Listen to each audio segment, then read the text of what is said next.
Let's do this. Get ready for the Dirt Life Show. Yeah, welcome everybody to Monday night, episode 73 of the Dirt Life Show. Thank you guys so much for tuning in. We really appreciate it. Like every week, we always have awesome guests. This week, our featured guest is one of our buddies, and we're at the Warfighter Made headquarters in Temecula, California. So we'd like to welcome Adam Fitza to the show. Thanks very much, Adam, for joining us, buddy. What's going on? Thanks for having me. Yeah, absolutely. And sitting to his left, we've got none other than Strawberry Rendezvous, a.k.a. Warfighter. What's going on? Thanks for having me. Robert Blanton over there on the left. So thank you very much for being with us, Rob. I like how Adam's so dorky when he gets in front of the camera. He's like, I don't know what to do with my hands. Dude, it was bad. Like when we filmed that Supercross show for Feld, it was horrible. Oh, yeah, I remember seeing that. Is it hard for you to be in front of the camera then? It was. It was. Yeah, I got used to it. Now it's a little easier. Yeah. Well, I think you'll do good tonight, man. So don't worry about it. Plus, it's like talking shop on the show, so you're good. Yep. We also have a couple guests in the back. We have Adam's family. Hi, say hi, Braylon. Wave to the camera right there.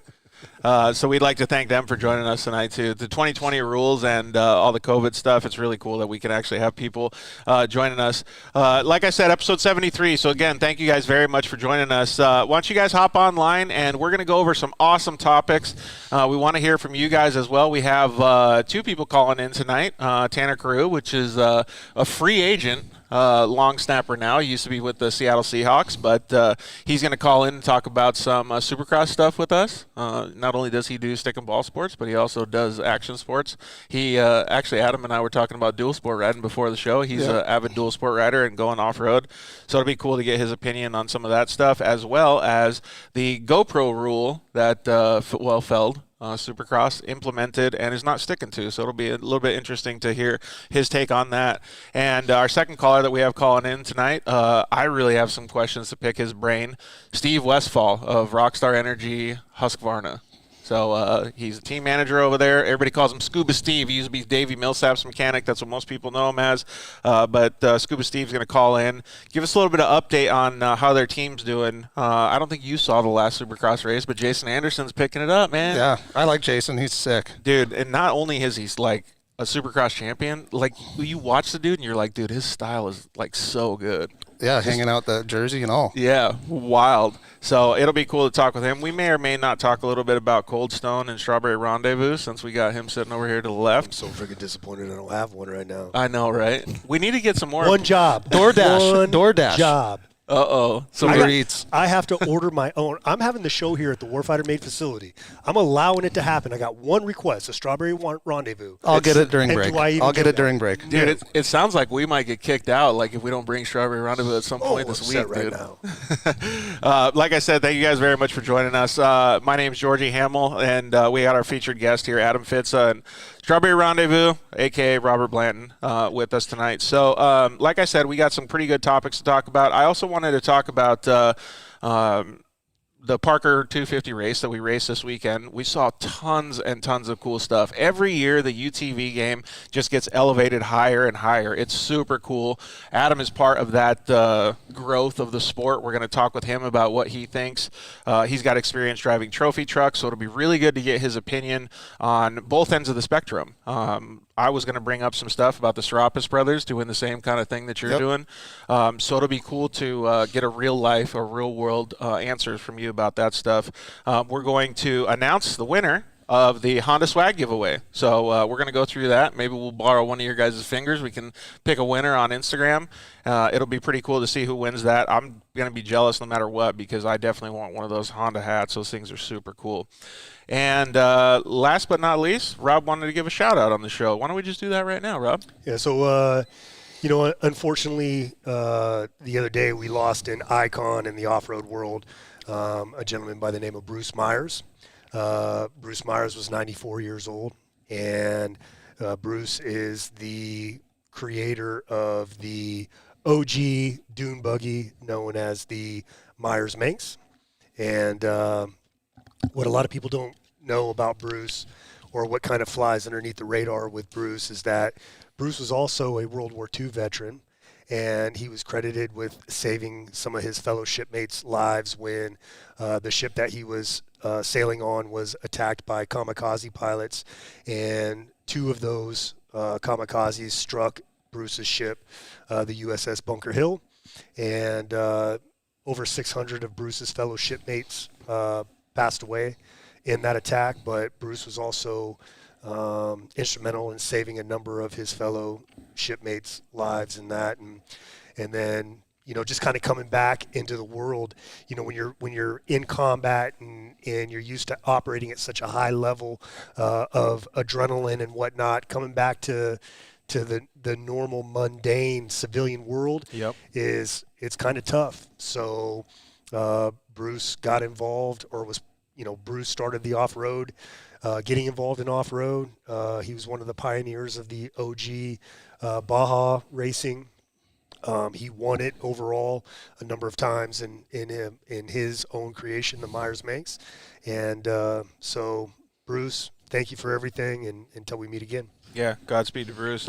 That's cool that he's got all those accolades. It's really cool that he was giving back, and I kind of wanted to transition, just in case maybe some people missed the other episodes that we've had at Warfighter Made. We've done some really cool stuff here, but maybe you could give them a little bit of backstory on what you guys do here at Warfighter Made, and then let's transition into how you met Adam.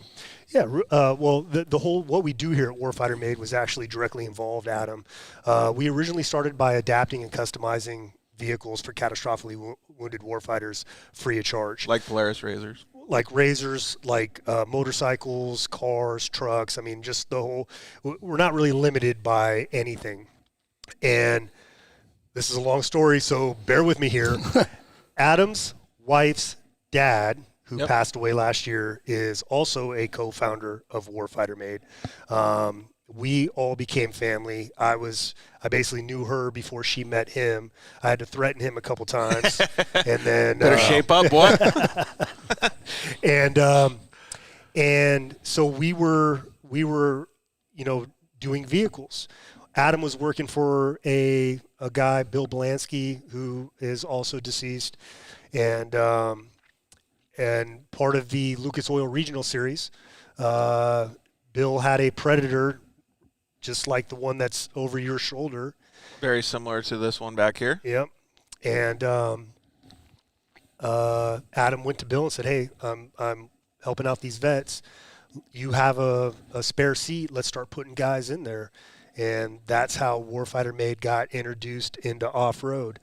Then we were with the Merrill Brothers UTV Wolfpack at the Mint 400, and they introduced us to Polaris Razor. Polaris Razor was like, "We're interested," and that started a relationship, back in 2014 with Polaris Razor. Yeah, it's really cool to see the evolution of it. I remember seeing you guys at the track kind of the first couple times you guys went out there. Obviously, Adam had skills prior to that, but it was really neat to be able to see a different entrance into the off-road community. You know what I mean? Everybody comes in racer guy, right? But you guys were helpers. Right. You guys were giving philanthropy back to the off-road community. And I remember having so much respect after the first conversation I had with both of you, going, man, it would be cool to be able to see this grow and evolve. And now it really has. Absolutely. Yeah. So first of all, thank you very much for doing all the stuff that you do. Thanks for being a part of it, Adam. It's super cool. So having said all of that, what was the working relationship going forward with Adam then? Because I know he's done some fantastic stuff with you. He did some of the Perseverance Awards, but he comes to the shop and helps out whenever you guys need too, right? Yeah. So Adam was responsible for the first three of the Perseverance Awards. That was won by Donna Ellsworth, Katie Vernola, and Blake Level. And then I think Narayan took over after that. Yeah. Where did you come up with the ideas on how to make those things? Because those things are so creative. I think Rob came up with the idea, and I just welded it together. And you just have to put it all together? Dang, that's so cool. If you guys haven't seen any of the Perseverance Awards, look them up. And you may have some pictures on your social media and stuff, too. So go check out @Warfighter Made on social media and check out some of those pictures of the Perseverance Awards. The one that you created and the one that Narayan's created, they're all super, super cool looking. The original thought behind those was basically Spartans. Spartan warriors. And so that's why everyone included some sort of a shield and some sort of spear or whatnot. And I just told Adam I'd like pose it out, and then Adam be like, draw a stick figure? No, I would be like, I want him like this or something like that. Oh, really? And then Adam would stand there and he'd be like, well, do you take pictures what of about, him so what you about remember? this? He was more into it than I was. Dude, they're gnarly. They're like 150 pieces of engine, and they weigh like 40 pounds. Gears, links, like I know you guys use Heim joints, like all kinds of stuff. So tools. The very first one that Donna Ellsworth, Adam got the parts from John Force Motorsports, and then ever since after that, Croyer Racing Engines is, fortunately he's such a high level guy that a lot of people bring him their broken stuff. Yeah, so he gets extra parts. Yeah, so he's like, all right, here, I'll just send this to the Warfighter guys. So hey, so while we're having so much fun talking about the Perseverance Awards, we had a couple people comment in. Frank G Life says, "What's up, guys?" I think you might know this guy. Alex Kidd 001 says Adam Fitza fan club's watching. Gives a party icon, and then Ursula Polemi. I don't know how to say that. Crazy guy, crazy driver. Oh, yep. No, Ursula is a friend of ours. Her and her boyfriend are from Greece in the UK, and they came down and they were at our house for a week filming. Hey, well, thanks for tuning in from Greece. We really appreciate it. Awesome people. And then we got some videos coming out. They're going to be super rad. Oh, really? Yeah. Okay, cool. Well, while you're talking about videos, maybe you could give a couple social media links real quick, and we'll give them at the end too, but so people could kind of go check you out while they're watching the show. Yeah, so at Adam Fitza 27 is my personal, and then our race team is at OTSFF_offroad. Say that slower. Yeah, and Adam Fitza is OTSFF_offroad. And then his personal one, the Adam Fitza, is ADAMFITZA, and you said 27, right? 27. So go check it out. Tyrone says, "What's up, fellas?" And wanted to take a fat guy on a wild ride. Yeah, man, you could get in this bad boy over here. He also has a pretty cool looking trophy truck that mirrors that Polaris Razor that's behind you there. But which one is your favorite to drive? The truck is obviously like the beast of desert racing. So right. This is fun. Like I love the Razor all-wheel drive. They're super capable. The truck is hands down my favorite, though. What engine's in the truck? So we race a spec truck series, so it's just a LS3. Like a 6100 yeah, with class. an LT1 cam. So it's 530 horsepower, turbo 400, 3-speed. It's pretty sweet. I would love to get in and see if I could find out if the crazy guy, crazy driver is actually a true statement. Would you drive with him, Rob? I know you don't like riding with people. Hell no. So, Ursula's boyfriend actually rode with me in the truck when we were filming, and I ran out of talent in the corner and went on the side. No way. You got to give us a little bit more details on this. I don't know what else to say. We were cruising. You guys were filming a commercial. Yeah. So he's got GoPros. He's holding his camera. And did he get all set up? Like he had a suit on, a helmet, and all that stuff? Yeah. He was properly safety buckled up, everything. But I just came into a corner. We were trying to get the good shots, right? Yeah. And it was soft. It rained the day before, and I hit the cushion and got it on the bike and put it over. And yeah, it was depressing. What was his like initial reaction when you guys tipped? I mean, I don't know. It sounded like you just barely tipped over on its side. Yeah, right? yeah. I mean, he was stoked. That was his first time in a truck, so I just had to give him the full experience, you know? Yeah, that's what it's all about. Yeah. We had fun. We went fast. We jumped. We went over. And it's on film? Yeah, I haven't seen that film, though. You think they'll give it to you? Oh, yeah. He wants to put it in the vids for sure. Right on. So we're going to have a couple people calling in just a second here. So let's start talking about Supercross a little bit here. I don't know if you guys have been able to watch any of the Supercross series yet this year, but it's been pretty intense. The rivalries started out pretty even, like with all the top guys, Tomac, Roxon, all these guys. But now it's kind of transitioned into being Roxon versus Webb, because Webb swept Orlando and Roxon swept Indianapolis. So those guys are getting really, really tight. But there's a couple different things that have been happening. One of the notable things was flaggers haven't been doing a very good job at getting lappers out of the way, so that disturbed a couple of the wins that were supposed to happen, one notably with Roxon. And the second thing was, we talked about a little bit before the show when we were looking at the notes, GoPros not being able to be used on riders' helmets. And we got our buddy Tanner Carew calling in, and he's going to talk to us too about it. Are you there, Tanner? Yeah, I'm here. What's up, guys? How are you doing, man? What's up? So, good, man. Thanks for having me on. Yeah, for sure. So Tanner's called in before. Tanner is now a freelance long snapper for the NFL. He used to work for the Seattle Seahawks. So if anybody out there needs a free snap or a long snapper, he's ready to go. Yeah, I know, right? Just sitting here, I'm long snap when they want me to. I'm ready. Hey, I kind of like your job because you've been on the hiatus out there shredding trails on dirt bikes, man. We're just over here working. Adam and I can't even get on a dirt bike lately. I know, right? I mean, I did get to ride, so that's good. I got a pretty good sized trip coming up. Told you about it, riding from Barstow to Laughlin a couple weeks and back doing that. Dang. Pretty excited for that one. That's pretty long on a off-road bike. Yeah, it's probably the Mojave Trail, right? Yeah. So we're all plated, but we don't take any streets. But yeah, we go through the preserve and all that. Yeah, I've never personally been, but I've heard it's an awesome time. And let's be honest here. The last thing Georgie needs to be on right now is a motorcycle. Yeah, that's probably true. My brain tells me Well, that if you I ask could me, go. it's the first thing he's got to be on. Yeah. I definitely don't need to get hurt anymore. That's for sure. We had a couple other people chime in. The Carroll Racing guy said, "Go Kenny." Yeah, they want him to do good in Supercross. It sounds like your mom might have chimed in. Dad and I are so proud of you, Adam. Proud of Rob for all you guys do as well. So it sounds like Mom's proud of Rob, Mom. too. Well, okay, so here's another Long story. funny underlying story. My daughter is getting ready to marry Adam's youngest brother. So Adam's family, we're getting ready to all be in-laws. It's really weird. It's really complicated, but, you know. Does that mean you're going to have a chance to get mad at somebody else other than Adam now? No, I'll always be mad at Adam. Oh, great. Hey, so we were talking a little bit, kind of just getting into Supercross talk. Excuse me, Tanner. And we were talking about the GoPro rule that you had notified me a little bit about this week. What is that all about?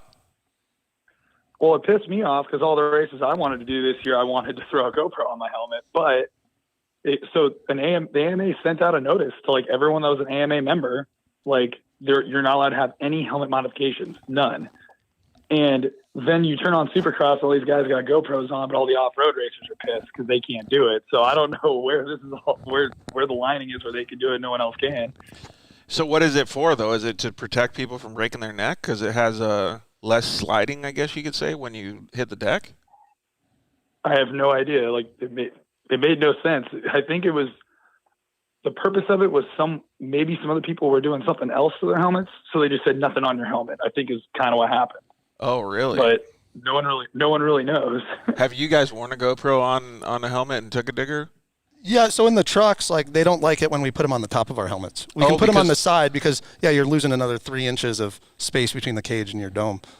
That's actually a good point, though, because if you hit the top of the cage and you hit it with that hard, especially if you spike it into the roof. I'm 6'3". I can't put anything on top of my helmet. Yeah. I can't even wear a top mount, forced air. It's just too much. Doesn't work for me. I would use all the side mounts too. A couple of people just chimed in saying, John Lewis said, George, did you catch that flagging incident I told you about? I don't remember which one it was that you told me about, Bud, but there's been a bunch of flagging incidents I guess throughout the season. It's been pretty gnarly. And then love the Mojave Trail, Kim. It looks like it's your dad, Kim Carew. So There we go. that Mojave Trail, it sounds like it's pretty cool. I would know. I've just seen pictures. What does it look? Oh, gnarly? it's amazing. No, it's not too crazy, but it's really fun. Like on the gas trail, like just. On the gas, well, you got to be careful. There's a bunch of rocks coming out of the side, so you could clip one and get it flat or go over the bars. But can you drive a UTV on that trail? Oh yeah, 100%. I almost got smoked by one when I was going the off because it's just a 2-wheel trail. They come the other way. It can be really bad if you're on a dirt bike. Yeah, and those guys are probably getting it too, going the other way. What do you think of that rule was made for with the GoPro? I really don't know. I was trying to like bring more awareness to it to kind of get more details on it because I sent you that video. Shane McElrath was wearing one, and then I saw it in this past race. I think it was Alex Martin when he went down. He had one on, and so I want to know what the real rule is. Malcolm Stewart and Adam Cincerillo put out GoPro on track things every time they're out there on the Supercross track. So every single time. I don't know. I don't see why it would be such a big deal, but help with rider Because if you safety. crash hard enough, the thing's going to snap off anyway. That's what helmets are for. Neck braces. They have all the good stuff now. Yeah, exactly. So I don't know. I guess it's one of those things. Just if you want to run it, you run it. If you don't, you don't. Just personal preference. So what are you going to do on the Mojave Trail? You guys going to go all the way up there and then come all the way back, or are you going to trailer back? No, so I believe we take off and do the ride on a Wednesday, and we ride to Laughlin, stay at the Gold Nugget, then we spend a whole day there, and then on the Thursday we ride back. Or no, on Friday we ride back. That actually it's a sounds big like trip. Yeah, that sounds like a good time, man. I would love to be able to do that, but I think I'm going to stick with Rob's statement and not get on a dirt bike for a little while. We did something similar to that. We did Operation Desert Run with Polaris Razor and Rockstar Energy a few years ago. We started off in Fort Irwin, California, and rode all the way through to Prim. And then from Prim, we jumped in a party bus, headed out to Topgolf, hung out. It was all the Rockstar athletes. So like Tanner Faust, Rob Mack, Bucky Lassick, all the Rockstar extreme sport athletes were there. And it was real. Then a lot of the Polaris Razor athletes were also there. It was a real good time. And you guys had a bunch of warfighters as well? No, it was just myself that representing the vets.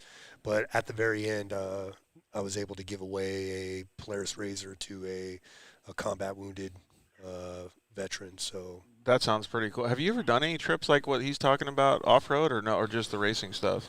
Just racing. Well, we did Baja 500 pre-running a few years ago with Rob McCachran and some of the Rockstar guys as well, and we made like a 3-day adventure trip out of that. But how was that? Pretty good. Yeah, it was awesome. Mexico's beautiful, dude. We're also starting to interrupt, but we're also starting a thing in Colorado that he and I went and pre-ran in 2020 up in Silverton, which is at like 10,000 feet. Yeah, and supposed to be doing some stuff up there. So it's called the Alpine Loop. It goes from like Silverton, dude. I've heard and then about you can go to Lake City, Uray, everything, and then we went on one pass, Cinnamon Pass. You're up at like 13,500 feet or something. Holy crap! It's pretty really? Cool. Jeez. Does it get hard to breathe up there? Not when you're driving a Razor. Yeah, dude, that sounds cool though. When are you guys gonna do something like that this year? Hopefully in July. No way, really? Yeah, we got to start putting the Warfighter Mate is bringing on an event coordinator, and that's we're gonna get her started on that here pretty soon. Dude, I would love to see if I could get some time off and do that. How long is the whole trip or the whole run? It sounds like it'd be pretty. It'll be 2 to 3 days. Oh, that's not too bad. Yeah. And do it over a weekend or something? Yeah. Hey, I want to comment, dude. Those shoes are looking fresh, man. Hey, man, I take this show serious. Dude. And I got to be fly every time I come up on this show. Those things are clean. Every time. Tanner, you're missing out. Are you watching at home, Tanner? Yeah, I am, but I had to go in the other room to take the call. Dude, dude, you're missing out. When you go back and check out the live feed, look how crispy his shoes are, dude. Yeah, normally I have new shoes, but I work too much. Yeah, you've been working a lot on the trophy truck and the Razor. I'll buy a new pair of shoes and I get a hole in them from a weld or something, and I get pissed off, so I don't even bother. Yeah, in like 2 days. Well, I'm glad that you were able to call in, dude, and talk a little bit about this stuff. I do have one question for you. Who are you so stoked, or the most stoked at their performance this year? Because there's dudes that are doing it way different. Roxon is just flat out killing it. Cooper Webb is like the underdog that's using his brain to come up through the ranks. Eli Tomac was just full shred. And Barsha is just, I don't know if that dude understands that you can let off the throttle. He's just wide open. When we did definitely one I'm most stoked for, though, is definitely Roxon. Just he's been through so much. Hope he does well, but I'm calling right now Justin Cooper is going to take the West Championship. You don't think anybody else is going to give him the run for his money? No way. He looked too smooth. Yeah, I mean, he did do pretty well, but a couple of the other guys fell down, so it sounds like we got a big Barsha fan over here. I mean, not a huge Barsha. We first met him when Warfighter Made was doing the Monster Energy Supercross Toyota for the show, and you know, we met him as part of that thing, and then he had a year off because he lost his ride, and then came back as a fill-in and was crushing it. I mean, he won his first race back on somebody else's bike. Oh, I remember that. And so from there, that showed me that he was super, super hungry and super talented to take a year off and then come back and just crush it like that. So I've always had, respect for him. Plus, he's so flashy, dude. I love that. And then the last race, you guys didn't – I don't think you guys got to see it, but his gear was, like, the best kit, dude. It was so sick. He came out swinging, too. Like, round 1, he won, didn't he? Yeah, he did. Killing it. Yeah. Past 3 years. Yep. And he's riding that Austrian bike, the gas now. So we got a couple other comments that came in. Hey, guys, ready for some throttle therapy this weekend? Yeah, I mean, everybody's always ready for throttle therapy. Oh, no, not Tony. Tony's coming out to Warfighter Made's Adrenaline Therapy Saturday. This Saturday, February 27th, out at Wreck Fence Off-Road Park in Anza, California. So any veterans that are watching this, listening to this, want to be a part of that, all you got to do is go to warfightermade.org/events. Find an Adrenaline Therapy Saturday that coincides with your dates. I think the next one is going to be March 20th. And register and sign the waiver and come on out. Dude, I think Adam can vouch for this. They're sweet. The track's awesome. It's super fun. We took the Razor out there for the first time, and I burned like 3 tanks of gas that day. It was awesome. Yeah, it's like a mini short course track. Yeah, it was cool. Yeah, it's good. And those guys out there at Wreck Fence, which is private property, excuse me, it's private property. So somebody asked me today, do they need a green sticker for their vehicle? No, it's private property. It's on the Kauai reservation, and those guys go above and beyond. We got the water truck for the track.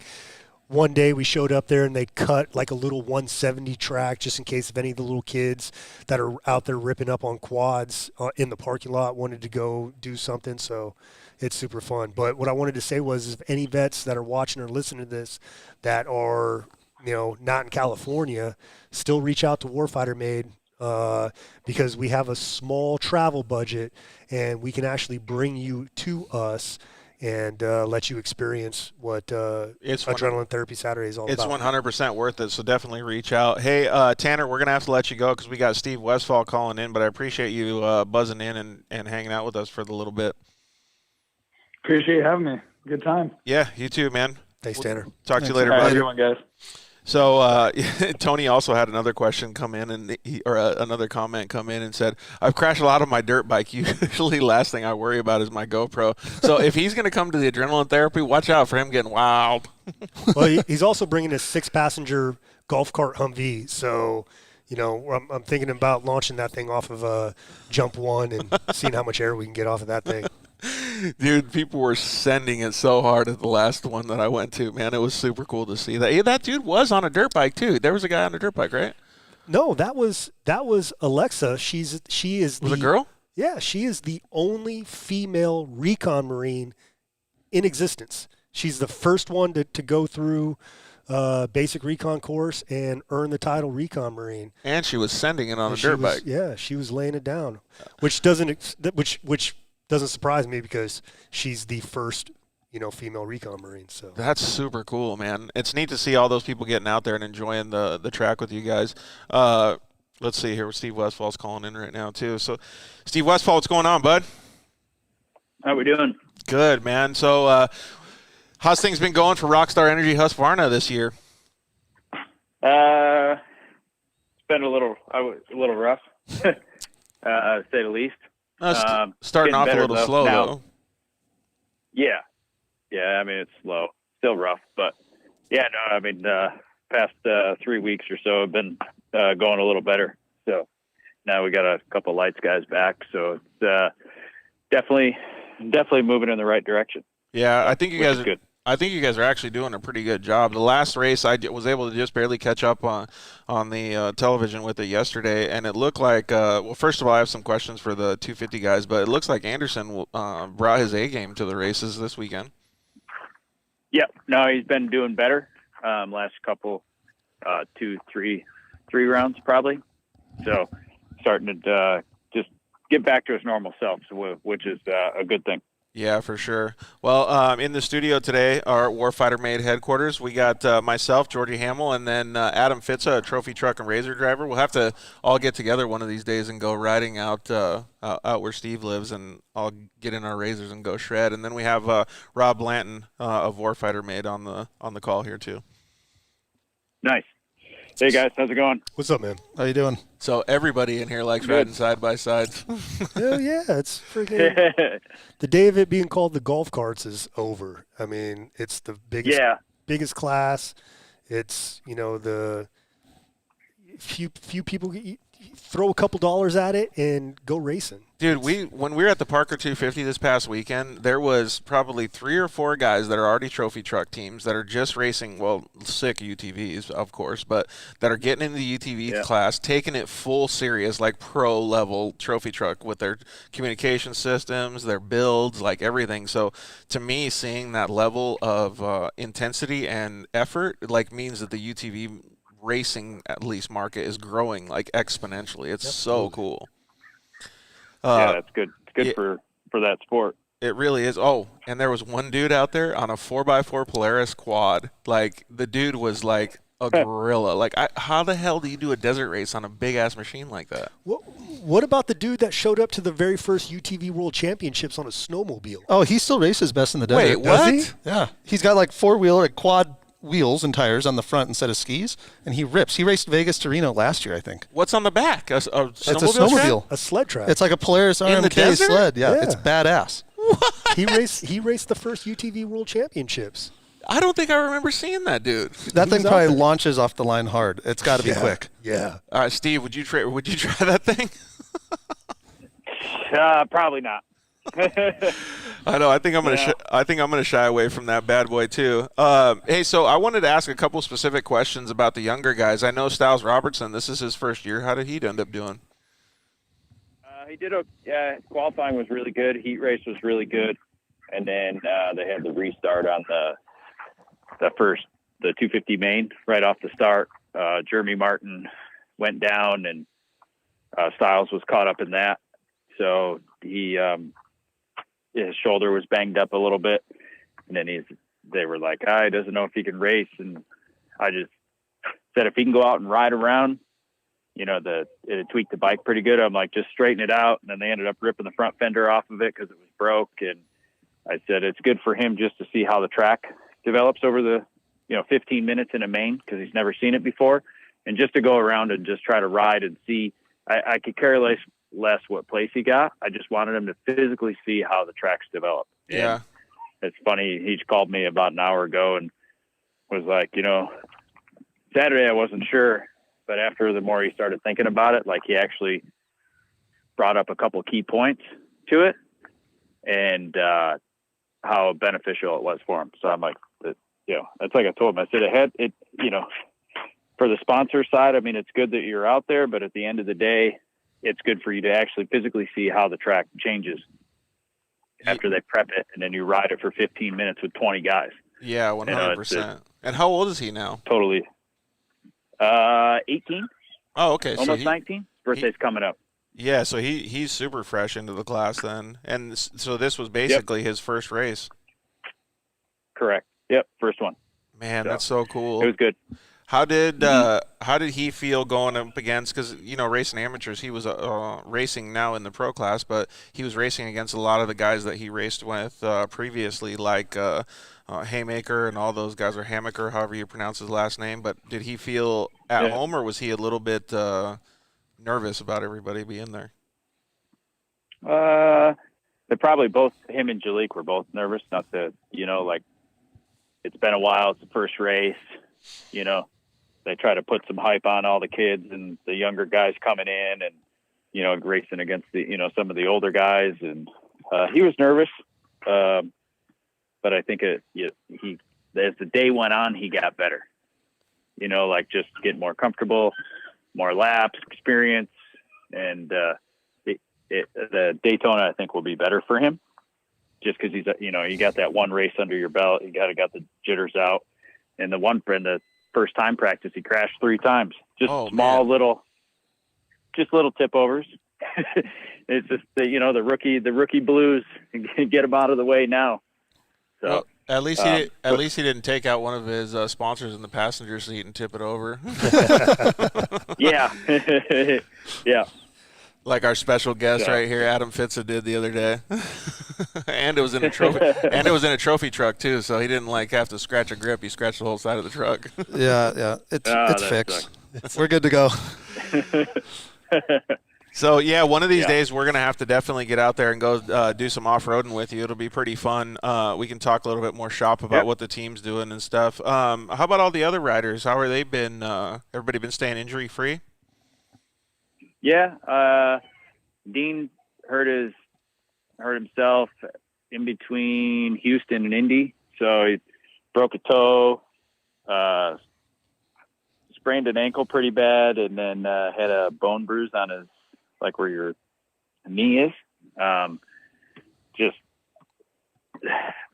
hit neutral somehow. Don't know how, because it's difficult to get our bikes into neutral, and just went through the had to basically jump off when he was practicing, so he didn't race a couple of rounds, and he's still obviously nursing that. But I mean, he's coming along, he's getting better, and he's out there trying, so which is fine. Zach's been good. It's just hard when the field is as deep as it is. I mean, they're all going the same pace, so it's hard. You have to get a start. You have to. I mean, you can't go from last all the way to first like back in the day. Yeah, you can't pull a Carmichael or a McGrath like back in the day. I was thinking the same thing. No. So have you guys watched any of the latest, maybe the last 5 rounds of Supercross, any of those? Yeah, I watched the Saturdays. Yeah. Okay, so you're able to see it. You see how crucial the start is. I mean, dude, if you're top 5, you might be able to stay in a podium position. It's nuts. It's 80% of the time whoever gets the whole shot is going to stay up front for a while. Well, I saw talking the top 8.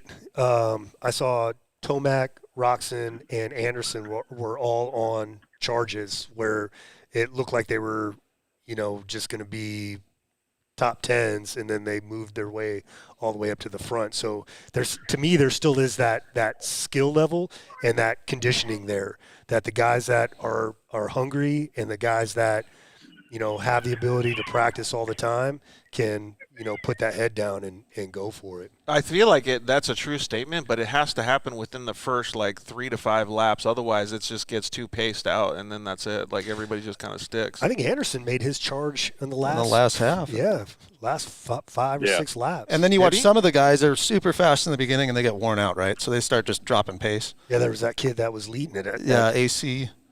He was lead, and he made a mistake in the whoops. Yeah. But he looked like he was slowing down and getting worn out. Yeah, it did. So I'd have arm pump after the start. So. When did Jason kind of turn it on then, Steve? Probably a little over halfway. I mean, he was slowly going, running, but the pace, and then he just started picking them off. Just his lap time didn't change. Where, like they said, the other guys were slowing down, or just the track got demanding. It got a little more challenging as it went on, where Jason's really good when it's slick and dry and slippery, because the throttle controls really well, and that stuff like that really benefits him. That's what growing up in New Mexico does for you. Yeah, crazy, huh? See, that's to me, that's also conditioning and mental focus. Yeah, that's a good mental point. Focus. I could definitely get along with that. So what was maybe you can't answer this, but what was the reason that he's coming on strong now? Why did he start off so slow in this first part of the season? He had a couple little issues with him. He had COVID. A lot of people we didn't talk about it, didn't really tell anybody. He did have, everybody obviously in the industry knows now, but he had COVID, and it just, he didn't feel bad. He knew he had it, but it just, what it kind of affected his body a little different than everybody else, I guess would be the best way to explain it. The recovery is even with mild symptoms like I had, the recovery was the worst thing. Rolling in jiu-jitsu was it was horrible. Really? Yeah. Doing a 5-minute round, which I'm okay at, I could do about a minute and a half, and then all of a sudden I'm pushing the person off, giving the timeout, just like. But my symptoms were loss of smell, loss of taste. That was all I really had, right? But the recovery, same with him. Yeah, and the recovery aspect of it, the getting the body's endurance back was horrible. How long did it take you to get it back? I had it in November. I'm still finding it kind of tough. Hey, I'm hoping, because Jason's one of my favorite riders, I'm hoping that he's on the up and up now, and he's going to start just murdering people, dude. That'd be so cool. Yeah. Yep. Man. Yeah, no, he his was in the end of November, beginning of December too. So, so he's starting to come back to him for sure. How about Zach? How's he feeling? Zach's good. I mean, it's just, again, it's start. I mean, you saw the first Orlando, he gets a hole shot and then he gets on the podium. And then last week he's buried in the back. And then it's just, it is what it is. You're at where you're at. It's frustrating. As a team manager, what's the steps for you to be able to say, okay, well, if you guys aren't getting good starts, like step up your game, or do you be like, okay, well, maybe we can do something else to the bike, go to the test track and test out certain, I don't know, sprocket changes, gear changes, whatever it is. Like, what's the process that you guys go through? We've tried different things. We even went back to last year's setting and tried that, and he liked it on the start better, but on the track this year's setting is better for him. So we got to figure out how to get the start. It's just, it's inconsistent for him for some reason. And been working on it, and it's just a process. It sucks. Yeah. But I think everybody else also has kind of figured out starts as well too now, which doesn't help the equation.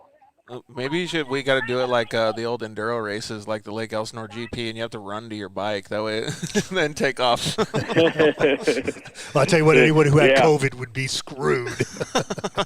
Yep. I mean, the good news for us is ours, you just got to push a button, so it's easy. Yeah, that's a good point. There's no kicking it. Hey, so a lot of people. We were talking about totally not Supercross related, but we were talking about with Adam. He's going to do the Glen Helen Stasic race with his son this weekend. Have you heard about that? Nope, but they do like a Stasic hole shot at Supercross every other weekend. Yeah. So this weekend's like the Swap Moto races in Glen Helen, and they're doing the kids race, and then they're going to pick a few kids or whatever and invite them to go to Salt Lake for the final round, that hole shot challenge.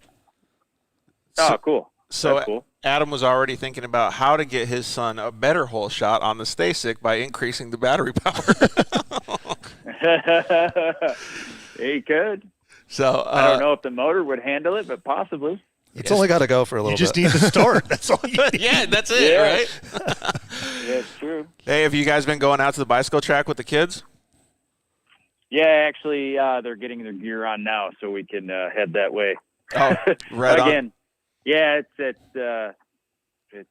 5 days a week. It's about what it's been lately. So, it's good. I'm okay with it. I like it. Currently, I like that better than going to the dirt bike track. I feel you, man. It's a lot less maintenance.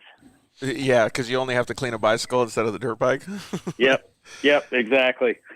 Well, hey, man, thanks for taking the time away from your family. Really appreciate it. We'll let you guys get going so that you guys can hit up the bicycle track. Have fun with the kids. Thank you. Appreciate it. And then whenever you're out here, if you want to go ripping, let me know. So I just got done with some broken bones, so I should be about a week, 2 weeks out, and then we can go roost some dirt out in the hills. All right, perfect. Sounds good. Thanks, Steve. I appreciate it, bud. Good luck at the next race. Yep. Thank you. See you guys. It's cool to see that different perspective, right? Like, so you talk to the riders, and you always get I don't want to say a stale answer, right? But they're always giving you the same basic rundown of how their races go. I wish I had a start. I could have done better. All this stuff. I was winning till I wasn't, kind of thing, But when you hear it from a team manager's perspective, clearly he can't tell us everything. But it's neat to understand how much more goes into the thought process from his point of view. There's so many questions I wanted to ask him, but I knew I'd get the very vanilla answer because it's all team secrets. You know? You can't. Speed secrets. Yeah. That's what I call them. There's like only gription. The gription. which you proved is a real word. Grip, is it really a word? Yeah. Oh, Adam throws out some doozies sometimes. And one day They're all legit. he was talking. No, they are You not. you make sure you find them first. Yeah. No, so one day he throws out gription, and we're like, "What the? Are you serious? Did you mean grip or did you mean traction?" And he's like, "Yes." He's Both. like, I meant both of them. Gription. So we looked it up, and it's an actual word. Okay, I got to start using gription from now on then. But he does stuff like, hey, are those wine vines? You mean grapes? Yes, Adam, those are grapes. Yeah, but they're not the eating grapes. They're wine vines. So I drive by them every day like you do. Yeah. And I kind of think the same thing too, like every time I go by. So Well, screw you both. So Hey. Tony wants to remind me that he's got an 8-passenger Humvee golf cart, and he better bring it because we're going to send that. Oh, to the adrenaline therapy? Yeah, this Saturday. Dude, you think that thing will get off the – well, it could because that ramp, that finish line jump at Rec Fence is like pretty steep, so maybe he can. And it's good. It's you got enough. It's not like it's got a lip on it. You got where enough you're gonna- gription going around the last corner? Man, Daytona corner, if I mean, if you're like Rob Mack and you're three-wheeling it around the entire thing, or, a couple other guys that get a good drive through that corner, you're sending that thing. Dude, you're going to have to take the sway bar off of that bad boy and could start getting the three-wheel motion. My favorite is the one we had an active duty Navy guy out there, and he was sending it in an RS1, a Polaris RS1 off that first jump.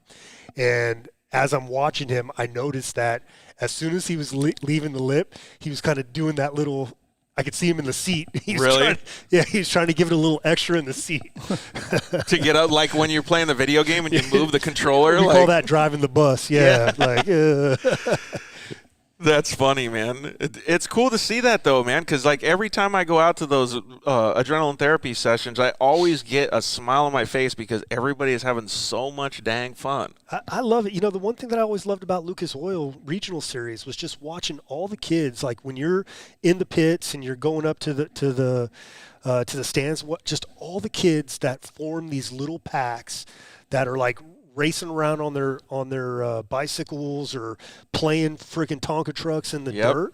And it's like, somewhere in the world, a lot of places have gotten away from that.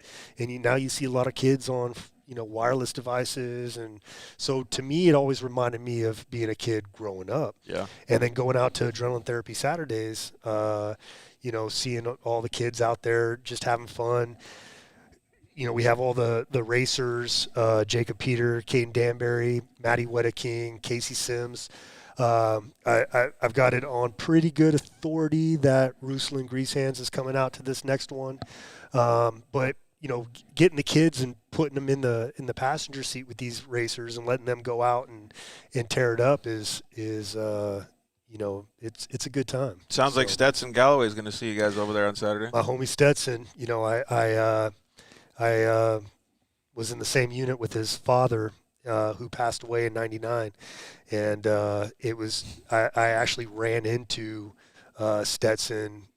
He was at the UTV World Championships with Deserts Vets Racing, and that was a pretty cool reunion. So, Hey, so we got Mitch, who was on the show, said that he needs to use Adam's word gription to keep his prosthetic leg on. No, it keeps falling out. Mitch, you need to go to Peter Harsh and get a proper fitting socket. That's what you need. But a proper fitting socket's going to have more gription. Yeah, More absolutely. gription. All right, true story. I was True waiting story. for Adam to chime in and say that. That was perfect timing. We're already about 45, 50 minutes in, so let's take a quick commercial break, and then we're going to dive in real deep to Adam Fitza's story. We can't wait to see what he's got to say about trophy truck racing, UTV racing, and now Stasic racing with the boy. Yeah, I'm going to be that crazy dad with a pit board. So we're going to go to commercial break. We'll be right back.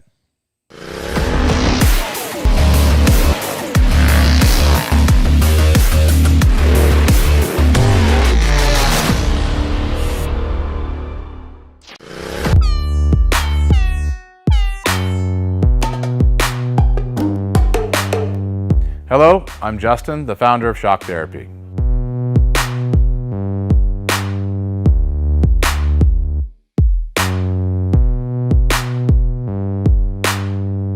Shock therapy has been around for 5 years, but we have personally been tuning suspension on off-road cars and race vehicles for over 25 years. We tune between 10 and 15 cars per day, every single day of the week.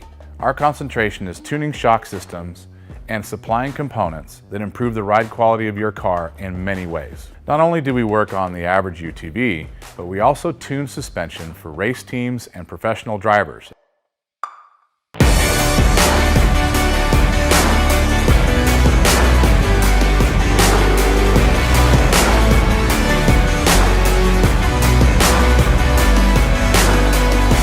We currently tune for over 87 race teams in Best in Desert and Score. Our clients and race teams rely on our suspension components to allow them to win races and keep them safe. Suspension is a moving target. We are always trying to hit that target with every customer that we work with.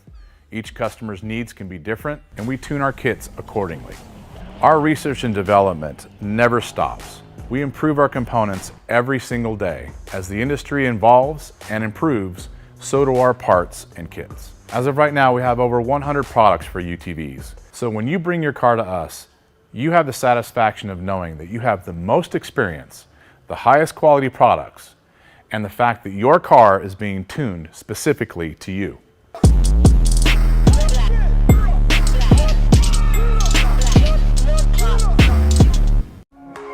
Zollinger Racing builds the best aftermarket products available. Products for your UTV or snowmobile, including billet radius rods, billet tie rods, billet steering knuckles, billet steering racks, alternator kits, and much more. All manufactured in the United States in-house at their headquarters in Nibley, Utah. Travis Zollinger and his team test in some of the most brutal conditions, racing in places like the Best in the Desert Mint 400, Ultra 4 King of the Hammers, UTV World Championships, and many more. Visit ZollingerRacingProducts.com and you. Zollinger Racing, the best products, period. Yeah, finally, we got Lance from Solderweld in the studio. Thanks for coming down, bud. Hey, why don't we just record a commercial now? Yeah, why not? So good to be here, man. It's been a lot. I've been trying to get down here forever, and I wanted to talk about the off-road kit. Dude, I love those things. I got it in my pack. Yeah, we're running hundreds of vehicles now running them, whether it's a UTV or some guy's got it in a backpack on his motocross. He's got everything he needs to make a fix right there on the fly, out on the trail, or in the desert, whatever it is. Well, since I've already used one, I kind of know what to use it for, but explain what it does. All right, so let's pull one out real quick. You've got your aluminum rods. Remember, they're rods, right? So a random rock chip runs through as you're racing. You get a rock chip in a radiator. You got to fix it right there or you're out of the race. You can patch it up. You can patch it up. It's all good to go. Yep, just like welding. Yeah, also as well with that, you've got a brake line fix. So with your flux, you can fix a brake line, stainless steel, and then your hot block, heat absorption putty. So it keeps you from getting burned, number one, as well as keeps the heat from traveling. So it's really nice. I've used this not even to fix anything, so that stuff works so good, man. Listen, it's easy. It straps in nicely so that you have everything you need in one little place, and you don't have to carry a big bag in it's the like a first truck. aid kit for your vehicle. Yeah, Chase trucks have it as well, so that if they need to make a fix on the fly, they can get it done and get it done quick and get you back in the race. Dude, those things are so cool. All right, so it's at Solderweld on Instagram, Facebook, and solderweld.com. Awesome. All right, thanks, bud. Appreciate it.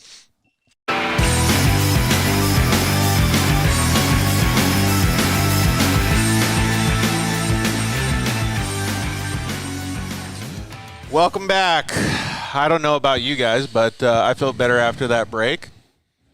I feel real good. Look at that smile on his face. So we got our asses saved pretty much by Adam's lovely wife, Kelsey, who's sitting back there with Braden eating their Cold Stone. Thank you very much for saving our ass. Rob got his strawberry rendezvous, so he's calmed down now. He's a little bit more yeah.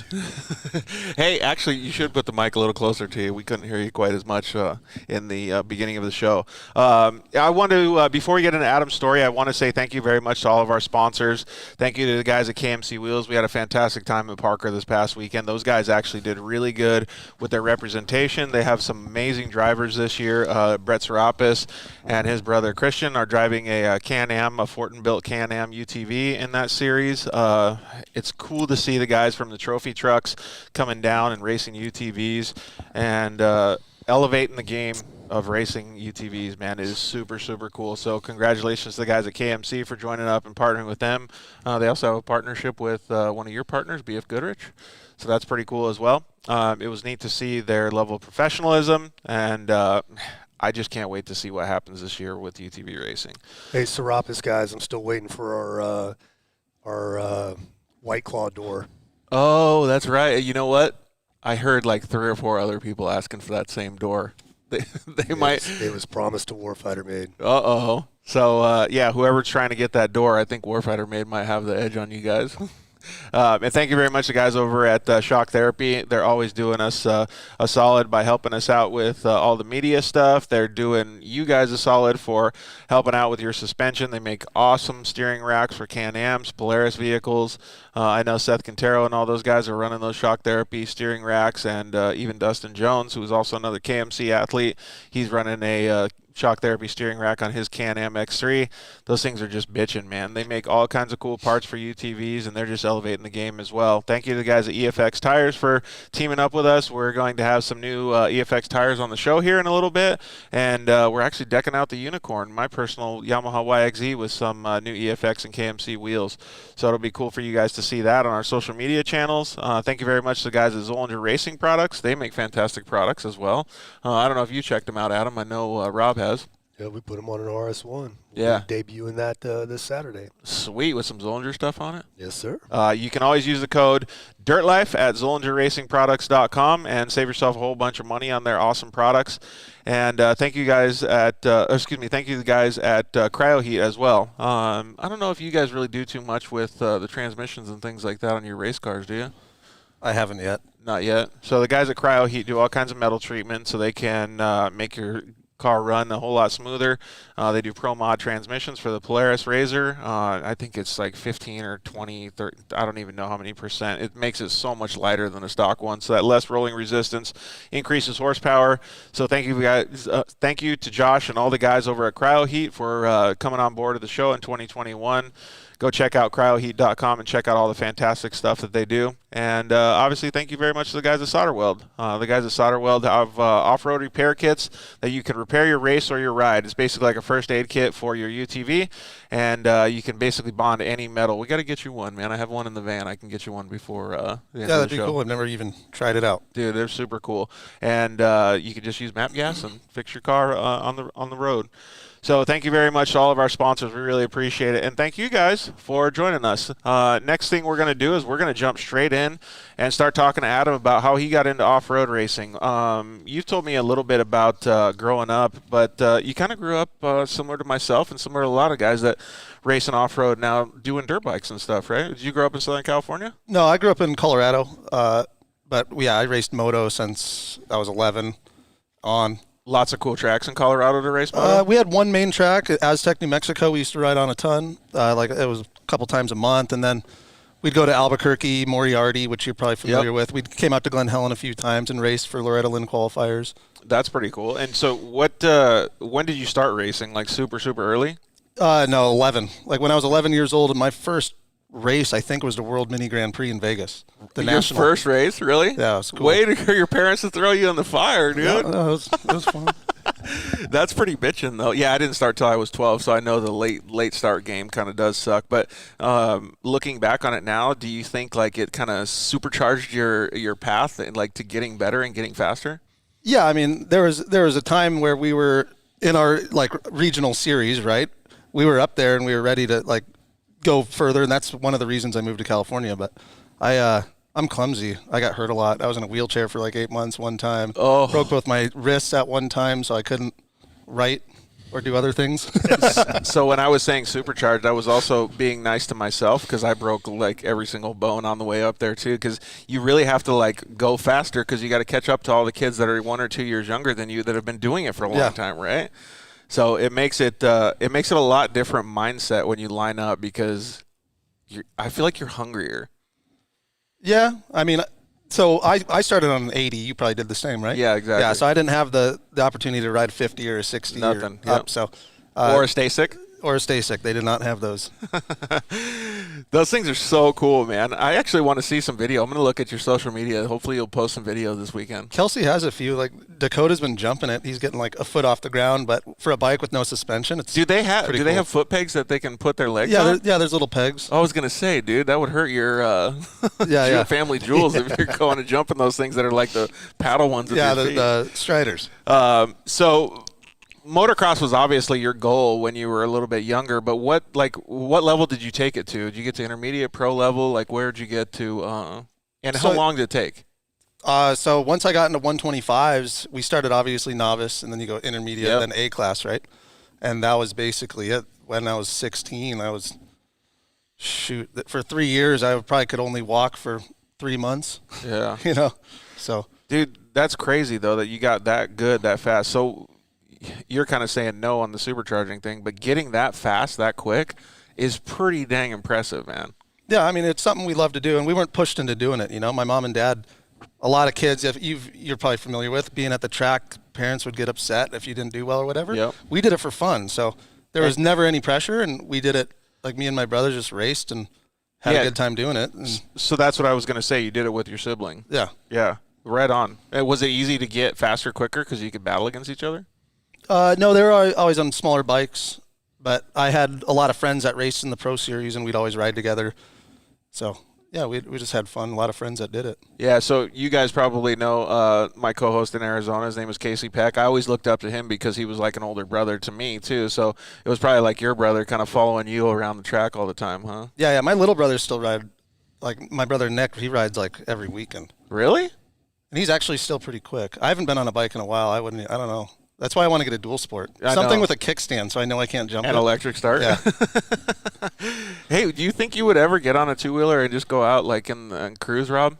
Yeah, I mean, I used to street ride all the time. No, I'm saying like if we do, when Adam says dual sport, it's a nice way of saying us old guys going out, you know what I mean? But do you think you would want to go off-roading and stuff? Yeah, probably. I think it would be pretty fun because we could get Mitch if he could keep his freaking damn leg on. He could come out with us. No, he rides with the first thing he does is take his leg off. Dude, he's crazy, man. Oh, Mitchell. He'd probably smoke us all with one leg, too. No, see, but the issue that I have now, and I'm sure you can relate to, is I don't heal the same way that I used to. Oh, easy, son. Easy. And my white blood cell count is off the charts. Yeah.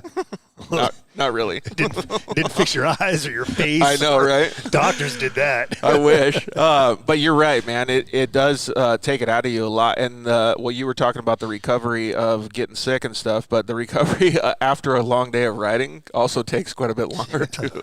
Absolutely. But I would like to go, man. One of these days we just got to nut up and go get some bikes, dude. Just go on a cruise, though. Like, I'm not talking about going hard like Ricky Brabeck style. I'm talking about just barely getting out of second or third gear, maybe popping a couple wheelies.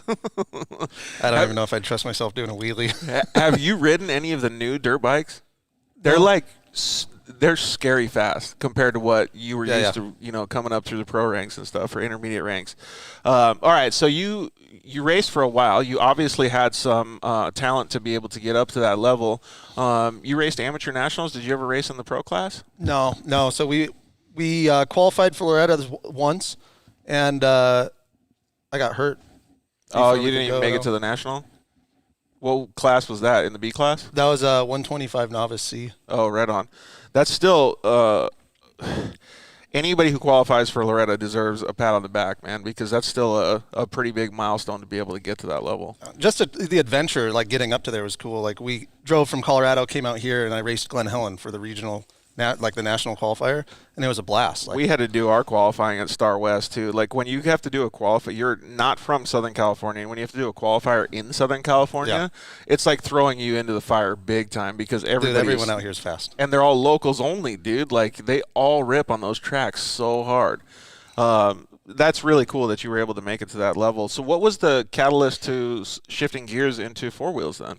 Well, so growing up in Colorado, we raced moto, like we've been discussing, and then I wanted to come out here to get into trucks and stuff like that, right? So that was the catalyst to move to Southern California? So as soon as I graduated high school, like the next day I was packed up on the road to California. And wow, then I went to a fabrication, like a trade school, and learned how to weld and bend tube and fabricate. Really? Yeah. Dang, dude, you had some gumption to be able to do all that. Right at 18 years old too, huh? Yeah, I was over it. Wanted to do something new. Were you living in a small town in Colorado then? Yeah, Durango. It's where my parents and brothers still live. It's a town of, I don't know, probably 20,000 people. Isn't that where the number 3 Kawasaki lives? Somewhere over there? Oh, he's no, Cortez. in Cortez. Yeah. He's about like 45 minutes. So it's from all us. kind of the same area. That's high elevation, isn't it? Yeah, 7,000 feet. Dude, and now I you're mean, where we raced in Aztec was probably 45 to 5,000. That's still pretty high, man. Well, that's cool that you were able to do all that stuff. So, yeah, I feel like we're going really fast through this whole story, but getting that, like, what was the reason that you decided I want to get into fabrication? Because some people will say, okay, you know what, I want to go to school and get a business degree. I want to go get a, I don't know, fine arts degree, whatever it is. What was the want to be able to do the fabrication stuff?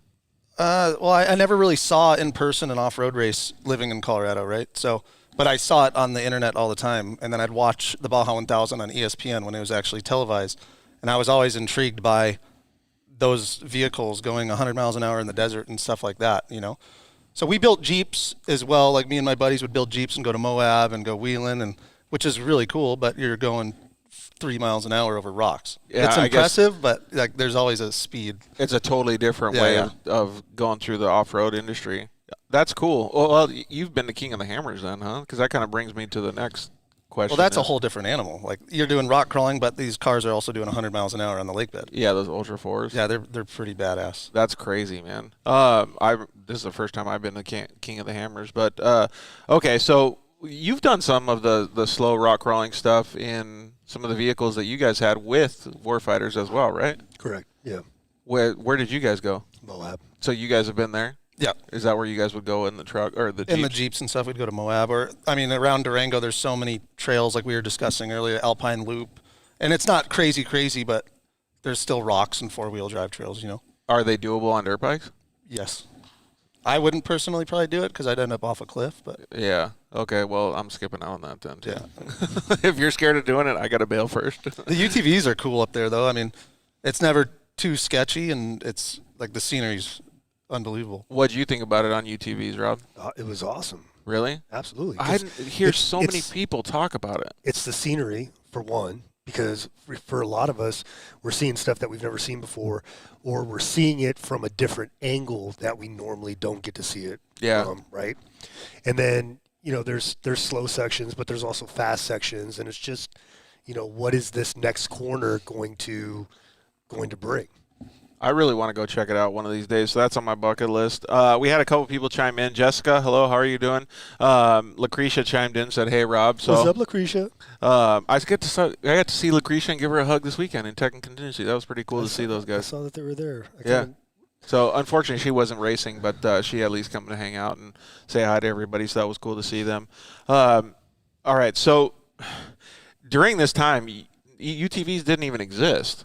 I think the Rhino might have been out there. So maybe kind of like late 2000 area that you were deciding to move to Southern California. Yeah, and it wasn't because of UTVs; it was for trucks, right? That's kind of where I was leaning. Yeah, so you were all in on the off-road scene because now it's easy for people to get into the off-road scene because they can go buy a UTV at the store and just jump in, right? Well, back then it wasn't quite that easy. You had to build a vehicle to be able to negotiate the type of terrain that you wanted to go to. So I guess that's the catalyst to go to the fabrication school, right? Because you got to build stuff. Yeah, I mean, it wasn't for myself. Like, I was 18, right? I can't just afford an off-road truck or whatever, but I wanted to be in the industry. I wanted to work in the industry. Got it. Not knowing it's very difficult to just work for a race team, you know? And it was like during a recession, so there wasn't anything, like people weren't hiring on race teams or whatever. I just wanted to sweep floors. Like, I didn't care. I just wanted to be around trophy trucks. Dude, we talk about that all the time on the show, and kids ask us all the time, how do we get into the off-road racing scene? And, like, what's our next step? Like, what do I do to go racing? You work for a team. You start at the bottom. Yeah, you start at the bottom and work your way up. Kids don't get it, though. Kids are microwave kids. Yeah, that's true. They want it right now, hot, fast, you know, whatever. They don't, you know, very, very few. This genre is kind of the exception because, you know, you grow up in it and you understand it and so on and so forth. But across the board, you know, it just seems like people are losing touch with hard work. Yeah, I agree. I have had some people chime, let's consider our glass half full here, chime in and say that the show has helped their kid understand a little bit more of what it does take to be able to go down that path. The kid maybe doesn't have an off-road vehicle or whatever it is, and it shows them the path that they need to take. And one of them is a perfect example is how Adam did it. Yeah, there's no school that's you're going to graduate from and just get into this, right? Right. At the top. I mean, you could win the lotto maybe. But still, that's not going to get you to the it's top. not going to get you the knowledge. Yeah. You know? So that's what you wanted. You wanted the knowledge to be able to go in and understand how these organizations or teams work.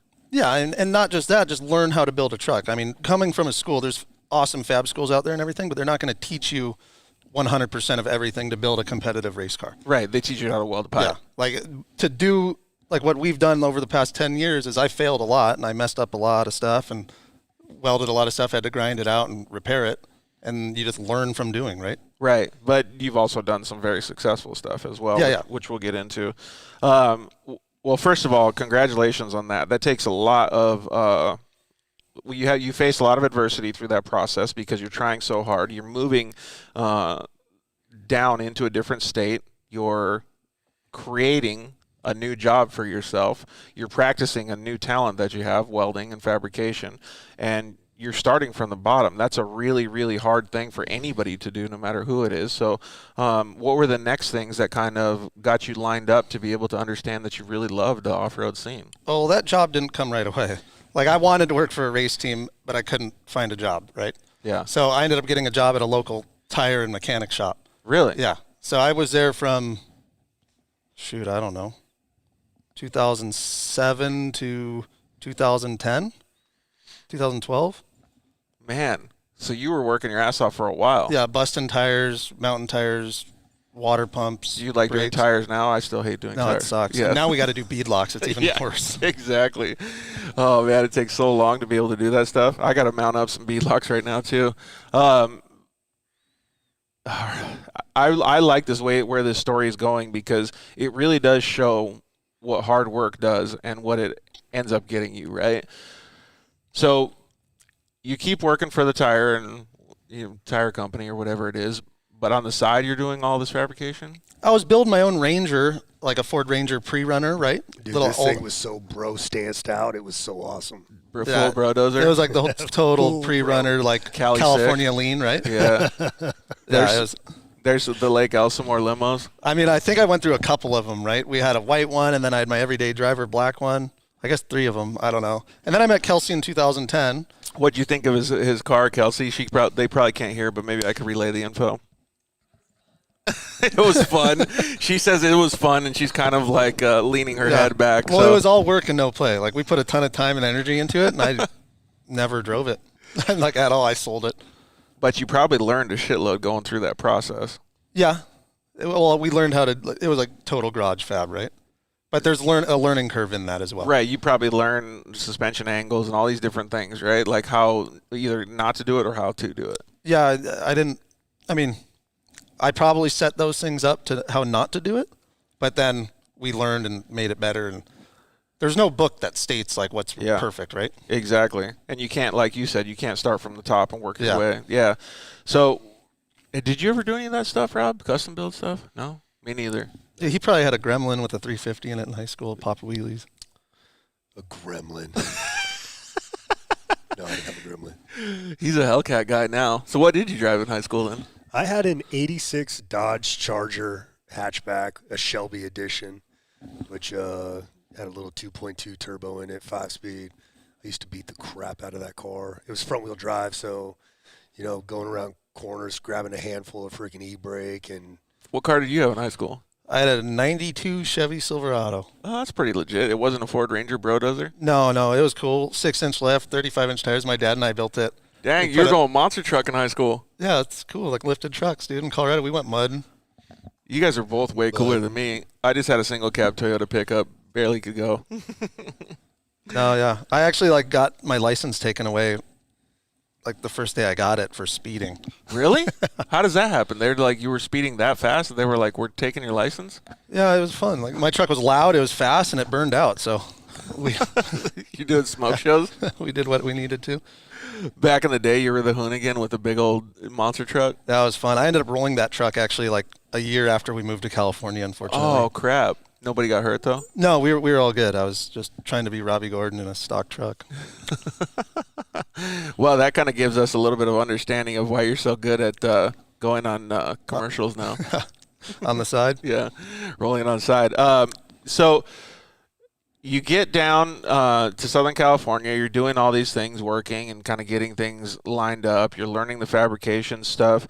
Do you start talking to people in the industry and understanding what it's going to take to be able to work in a fab shop? Yeah, I mean, I met people even working at the tire shop, that were into it, and I discussed jobs and all kinds of stuff, opportunities, even volunteering, right? Yeah. And then after I met Kelsey in 2010, she knew I hated my job and it wasn't what I wanted to do or where I wanted to be, and she straight up told me to quit. Like, she just got done with school. She had a good job as an MRI technician, and she goes, "You got to quit because you're kind of being an ass."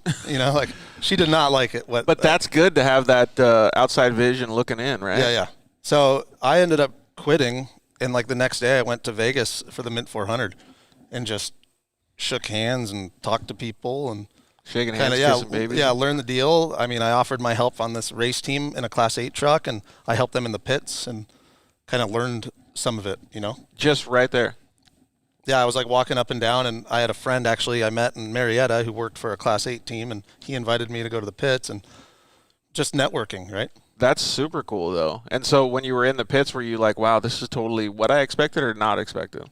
It definitely wasn't what I expected. Really? I don't think I realized how remote it would be, right? Yeah. We're in the middle of the desert with a generator, some light pods, a grinder, and a welder, and the amount repairing trucks. Yeah, and the amount of actual work it takes. You have to self-diagnose the truck so quickly, and everything's got to be lined up. And I've never seen because I've always been a driver, right? So I would always be having the guys work on something if I had to stop in the pits. And over the last year, I've been able to go in the pits twice. So at Parker was the second time I've done it, and I still think it's phenomenal the way that the pit teams handle themselves, from the total beginner level team to the professional level teams. They have so much work and they have so many things that they have to figure out so quickly. It's a totally different world, man. Yeah, it's crazy. Trucks will come in, motors idling, you're putting 100 gallons of fuel in, tires, all this stuff's going on. You have 8 hands on the truck at one time. You're in and out in 45 seconds. What just happened? So I was actually talking to, and you can definitely vouch for this, but I was talking to the Serapis brothers, and they were showing the fuel setup and the can and all the stuff that they had. It's got the long tubes on it and how quickly fuel can go in there. I forgot what Jessica said, the VP Fuels girl. I forgot what she said, but I think they can fill up a 100-gallon tank in a trophy truck in something like 8 seconds. Yeah, so they seconds. have a pressure pro probably. Right. So it's basically a floating piston inside this big can. You add a couple pounds of nitrogen, and it's forcing that fuel in. Yeah, it was gnarly. insane. So they used that same system on the Can-Am UTV, and I think their tank was 20 gallons. I don't know, 30 gallons. So it took 2 seconds?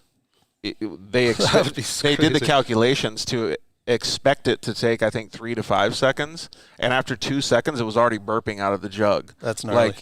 I couldn't believe it because he sat there and he goes like this, and then it was done and burping, and they're like, "Get out of there, stop!" And he was like, "I don't know if it's done," and he went back to do it again. They're like, "No, it's done." So to see it fill up that quickly when we had our team, which is just rally class drivers, but they were just using normal 5-gallon jugs like any of us would fill in ours. And I don't know, it took a minute and a half, 2 minutes to be able to fill them up. So 2 seconds compared to a minute and a half was phenomenal. That's why I say the level of UTV racing is elevating so high, but you still have all of the grassroots people. It's freaking awesome, man. I love that. And we'll kind of get to that with what you're doing now too. But, all right, so you're going through and you're helping a good team in a Class 8 truck. Do you all of a sudden you leave the race of the Mint 400 and go, now I got to get in with somebody? 100%. That's exactly what I wanted to do. And after going to that race and seeing what happened, I was determined to do it, right? So what do you do next? Like, what's the next I just kept step? going to races and meeting people, talking to people, and Oh, because that networking, was your you know? in. That was your first in. So just do it again. And then I actually went to a Lucas Oil Regional in Elsinore, and that's where I met Bill for the first time. Adam has 3 strengths. His strengths include he's got a lot of experience. His father was a mechanic his entire life, so he's been turning wrenches forever. He's got experience in that. He doesn't understand the word quit or fail. Right. Never give up. Right, absolutely. And I've seen that numerous times firsthand. And his third strength is he's just a goofy son of a bitch, you know. So has a good time. Get a couple freaking, you know, silver bullets in him, and then he just walks up to whoever and just starts talking, and it normally starts with some like totally off topic random story that involves a word that doesn't even exist. And Description. and then all of a sudden, you know, he's got friends, and it paid huge when he was helping out at Warfighter Made. It was just like, you know, we need X, Y, and Z, and Adam's always like, I know somebody. Yeah. And that's it. Just or I can do it. on. Yeah. Or I can help. Yeah. So I can't wait to actually get to that, because that has always interested me, how you guys kind of came to a partnership or whatever you guys want to call it. But so where's the next place that you go to work? I mean, like, who's the next person to say, yeah, we need help? So it was Bill. I met him I went to the regional to watch and just talk to guys and kind of see what short course racing was about. Yeah. So and he was actually out there in the Predator. Right, yeah. So I think Rob said it a little bit at the beginning of the show, or maybe before the show. Bill Belansky, who is no longer with us, but he raced a car that was very similar, like the car over my shoulder here, the Predator, which is a CVT, right? Yep. Yeah. These cars are actually super cool. What motor do they have in them? 2.2 4-cylinder Ecotec. They still haul butt, though. Yeah, they rip. So I remember seeing Bill out there kind of tearing it up, and then you guys started working together then? Yeah. So Bill, when I met him, he had a desert truck as well. Like a trophy truck? Yeah, it was a 7200 basically, or a heavy metal truck, like a 1400 truck with a full fiberglass body, but it was a Ford Ranger frame rails. Mm-hmm. Pretty nice truck, right? And he asked me if I'd come prep it for him. Wow. Okay, cool. And I had never really done anything like that, but I was like, hell, if I could take it apart, I could put it back together, right? Yeah, absolutely. Well, because you have, like Rob said, the mechanical skills to be able to work on vehicles. Yeah. So I worked on that, and then I prepped the Predator as well. And then... Was that a full-time gig? It was basically, I could do it whenever I needed to, but as long as the car was ready for a race, he didn't care. If it wasn't like full-time, I just basically... It was still a lot of work, though, right? Oh, yeah, it was a ton of work. But I went to his shop, and I did everything, brought my toolbox there, and just worked on his stuff. That's a good opportunity, man. Bill's such a good dude. We miss him, by the way.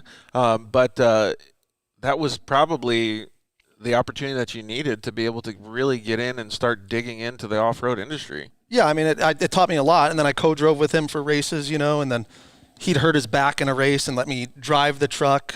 And then he hurt his back in another race and let me drive the Predator. Rob actually spotted for me, went straight fucking G on me. Really? It was awesome. How was that? At the end of the race, he's like, who's talking to me right now? I'm like, it's me, it's Rob. He's like, dude, you get so ghetto. Really? You get awesome. Yeah. That's the NorCal. Do you remember what one of the statements that he made during that conversation? Shoot, there's a lot of them. I don't know. I was kind of laughing. Yo, hit that fool. That was a long time ago. Get up on it. That was Get actually up on on Kelsey's birthday, and we ended up winning. Yeah. That's awesome, man. So way to get on the did you decide that you were going to be a spotter and go ghetto on the next guy too? Like start helping other people out? No, that was I've spotted a bunch of times, but it's usually for Warfighter Made guys and stuff like that. Oh, so you have to just keep that the was ghetto actually back a the little? very first time I had ever spotted. And I went up there and I was like, man, I hope I do this okay, you know. You did good? Yeah, it was awesome. It was fun. That's pretty cool. So where did you drive those vehicles at? Did you drive them on a short course track? Well, the Predator was at Glen Helen, actually. Oh, okay. So on their little short course. How'd you like that? Oh, it was fun. It was a blast. I mean, anytime you're behind the wheel of anything, it's fun, right? Yeah, absolutely. I always love those freaking hang on a second here. We're going to go to a different camera real quick. It looks like whatever power source we were using. Rob, if you don't mind, bring up the story afterwards of what you guys talked about at the pits once Adam got off the track. When I'm going to fix the camera real quick. Yeah, no problem. So we're doing that Lucas Oil regional race. Adam is driving Bill's Predator Desert Buggy class, and Adam's like, "Hey, will you spot for me?" And I'm like, "Yeah, man, no problem. You know, it's all good." And we get up there, and I'd only heard Adam spot before. Like I'd gone up with him and just asked him a couple questions and so on and so forth. But when we were out there and you know, doing all that stuff, it was when he came out, he's just, you know, he won. Like, congratulations, man, good job, you know. And he's like, "Hey, I got a question." I'm like, "Yeah, what's up?" He's like, "Who is this?" I'm like, "It's Rob." And he's just like, "Dude, you get so ghetto." Like, he was more into it than I was. Like, Really? Yeah, he's like, "You get so ghetto when you get excited." That's pretty awesome, though, man. And then what? So when you got back, were you just like, "This is something I could really get into"? Yeah. I mean, unfortunately, it's not a easy sport to get into financially, right? Right. So, thankfully, I had the opportunity to be given and asked to drive a car. So, Right, from Bill. from Bill, yeah. Yeah, that is pretty cool. I remember when I was starting to get into UTV racing, like, I thought the same thing as you. I went to watch, I don't even know when it was. It was, I don't know, maybe 2012, 2014, something like that. Or no, 2013. I went to watch my first Lucas Regional, and I was like, man, those little trucks look pretty cool. Like, they didn't look like, a Pro Light doesn't look like it's going to cost as much as it does, Yeah. right? And then I was like, ugh. I called Casey Curry because he was my buddy at the time, and I'm like, there's no way I could afford what you're telling me. Like, that's way too much money. And he's like, yeah, that's just a truck. That's not racing it. Yeah. And I'm like, oh, shit. Well, throw Oh, this thing you on were the looking limit. at Pro Lights? You weren't looking at, like, Open Mini or nothing like that? Well, I must have went, because I didn't know those existed. I must have went to because at Wild Horse Pass, I don't think they had regionals at the time, or I didn't know. Oh, so it was a national thing? Probably. Yeah, because I saw all the big dogs. I saw the Pro 4s and stuff. So I picked the lowest one at the level that I saw. And then so I started talking to Casey about it, and I'm like, there's no way. And then, like, whatever, a year or two later, the UTVs came, like, up to where I could notice them. And I was like, man, this is going to be pretty cool. And kind of like you, I started, like, researching what it was going to do and what it was going to cost and stuff. And then finally I was able to get one on my own. And little did I know that even a UTV, even though it only has 2 more wheels than a dirt bike, it costs about 10 times as much to be able to operate one.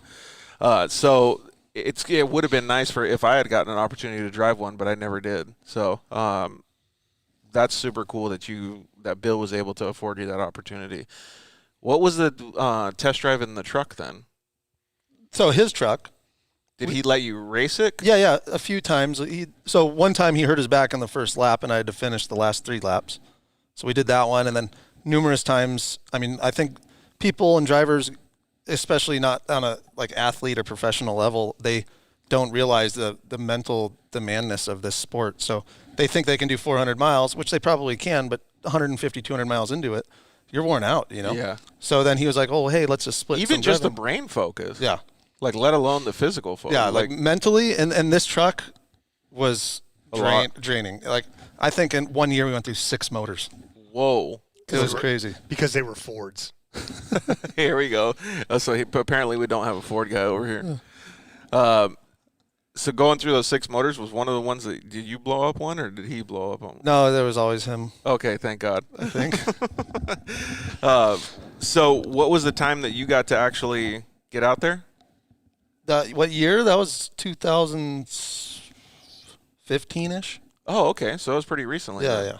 And so did you decide, all right, now I've done short course, now I've done some desert stuff, that I want to go to the desert route?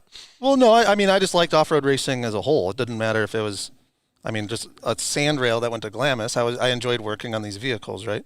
So then I started working on more other customers' cars, and then I actually worked on Ronnie Feist's Pro Light for a couple seasons. I remember that. Yeah, with Rockstar. So Yeah, that must have been pretty cool then. no, it was fun. We went to a lot of races, and he's a super awesome, genuine dude. So Yeah, that is super cool. So you got to get, Yeah, how fast was he? he was getting better every race. what a nice guy over here. But yeah, just to afford the Pro Light to get to the track, amazes me. So we're gonna just give him all of the clout in the world because that was pretty cool that he was able to do that. Not to take away from what he's done in the off-road scene, but he's also a phenomenal dirt bike racer. Yeah.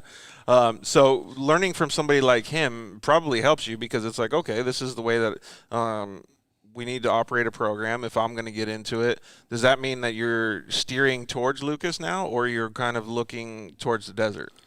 It was just, I think, like I said earlier, it was just off-road racing.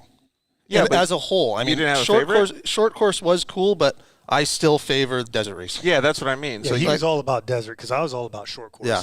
And we argued about it all the time because I was like, dude, short course, if you wad up, you're getting recovered within 5 minutes. Yeah. You know, and, you know, the spectating's better, you know, so on and so forth. that was always what I was fighting against Brian, my crew chief, the one who you love so much, Princess. Yes. Who you love so much. I was always having the same argument with him as well. And I think a lot of the people that are listening to the show or watching the show can vouch for this. Like, those conversations happen in all kinds of different, I don't know, all the time, because there really are hardcore short course guys and they're hardcore desert guys. Like, Now that I have experience in both of them, like actually driving, see, at the time when I was a short course guy, I hadn't even driven in either. right. But now that I've driven in both, I would still prefer short course just because it's kind of an in and out type thing. Yeah. But Safer, closed course. yeah. But desert racing it's so much. It's fun. Yeah, it really is. I mean, And- I'm freaking ditching my brother-in-law's wedding to go do the Nora 1000 in April because, you know, first of all, I miss racing, and second of all, the Nora is such a great race. yeah, legendary. You know, we're not missing it. So Are you going to go to that race or no? I'm not sure yet. So one of my buddies is racing it in the car that I had the opportunity to drive at the 2020 Baja 1000. So I might have to go down and Help out? help out and eat some tacos. Dude, eat some tacos. All right, so we clearly know that you want to go the desert route now. So does it all of a sudden just happen, or what's the next steps that are in line? It definitely does not just happen overnight, you know. But working with Ronnie, and that was actually under Ryan Beat's semi. Mm-hmm. So Ryan Beat does a pretty damn good job managing his team, right? Right. Ryan Beat's going to be on the show next week. Right on. So I learned a lot from him, and then I knew all the Rockstar Energy guys, and they did some Razor stuff with us, like track rides or whatnot. Yep. And I got a call from my current team owner, I guess, Andre Lauren, who he was interested in buying a truck. Wow. And Rockstar said, "Oh, call Adam. Like, you know, if you're interested in getting into the sport, give Adam a call." Right. And he's out of Canada, so he actually bought Bill's old I-Beam truck, and which we still have to this day, and then started racing it. We did about a season in that truck, and then he wanted to race spec trophy truck. Andre was hooked. He was hooked. Yeah. He's a road race guy or Yeah. a boat He's race done guy. boats. He's done like GT3 Porsche cars, and He's just a racer down true and true. Or yeah. Huh? I mean, and then up until this year, he owned arena cross and motocross teams. So Lucretia said something about desert racing is just so addictive. I will agree with that, and I kind of am leaning a little bit more towards what you're saying, Rob. Is like you kind of have to have that adversity or diversity when you talk about racing, right? Like I never really cared to race in the desert, and then I've done like small ones. I've never driven as a co-driver or done a real desert race with a co-driver.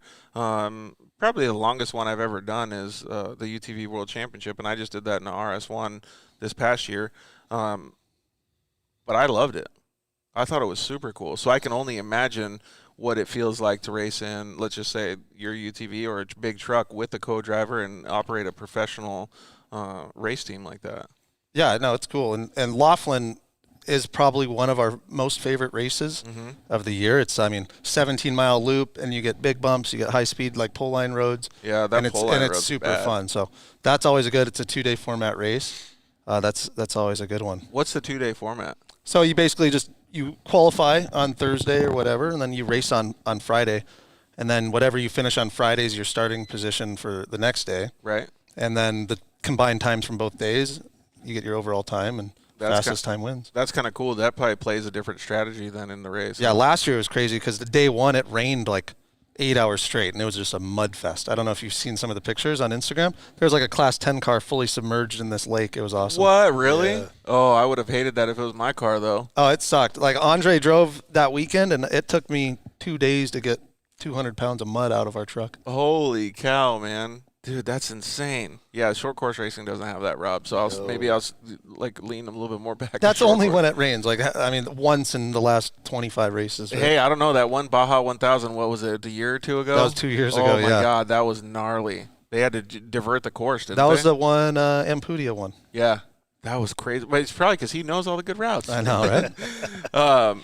All right, so you're leaning towards the desert stuff, and you're kind of, working your way into that. What's the next things you want to do to be able to get out there yourself or start operating your own program? I mean, to get like in the car yourself, you just got to show solid work ethic, right? Right. So no different than establishing a relationship with OTSFF and doing the truck, right? So Andre saw my enthusiasm and I worked on it, and I was prepping the truck, and we built the truck. Drive, yeah. And then unfortunately last year, I shouldn't say unfortunately, I should say fortunately last year. For you, yeah. For me, because of travel restrictions, he couldn't come down. So he handed me the keys to the 6100 truck and goes, "Hey, we need you to race Vegas to Reno." Yeah, because he has obligations to fill with sponsors and things like that. Yeah. So, which was awesome, right? Like, I mean, to have an opportunity to get handed a $350,000 truck and race 550 miles. So you'll agree with me when I say this, Rob. They don't just give the keys to somebody to be able to drive it. They probably had, let's just say, as a generic statement, 3 or 4 different names in the hat. And they obviously saw something in Adam to be able to give him those keys. I mean, it's a wise decision, though. Think like the person who works on the truck and knows every bolt, nut, and everything about the truck, what better fit to go drive it? First of all, I'll disagree with your statement. Really? If I walk up to someone like Andre and be like, I got $50,000 to rent this truck or rent a seat in this truck, Andre would probably be like, okay, but you got to keep it under some.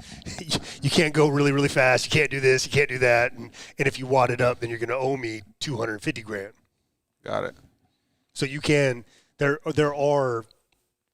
You could buy your way into it. Really? Easy. Yeah, I know there's a couple manufacturers out here that do arrive and drive. Well, look at Pistol Pete. Pistol Pete was doing that for. Yeah. Forever. And then you got Wide Open in Baja, and then Vor up in Las Vegas. So I agree with that as a business model, but as a racer, I would have done it the same way Adam did and just worked my ass off to be able to get to earn those keys. Without a doubt. Yeah. Well, and then we're also trying. I mean, we're here for our sponsors. We have awesome relationships with everyone on board on our team, so we're trying to keep it in the family, right? Yeah, exactly. 2019 was so flipping wet. Yeah, I don't know when it was, but maybe it was 2019 that Ampudia won. Yeah. John Lewis says that was Nate's 10 car. That first day was so bad. Day 2 was primo, though. Day 2 was nice. Oh, in Baja? In Laughlin, he's talking Laughlin? about. Yeah.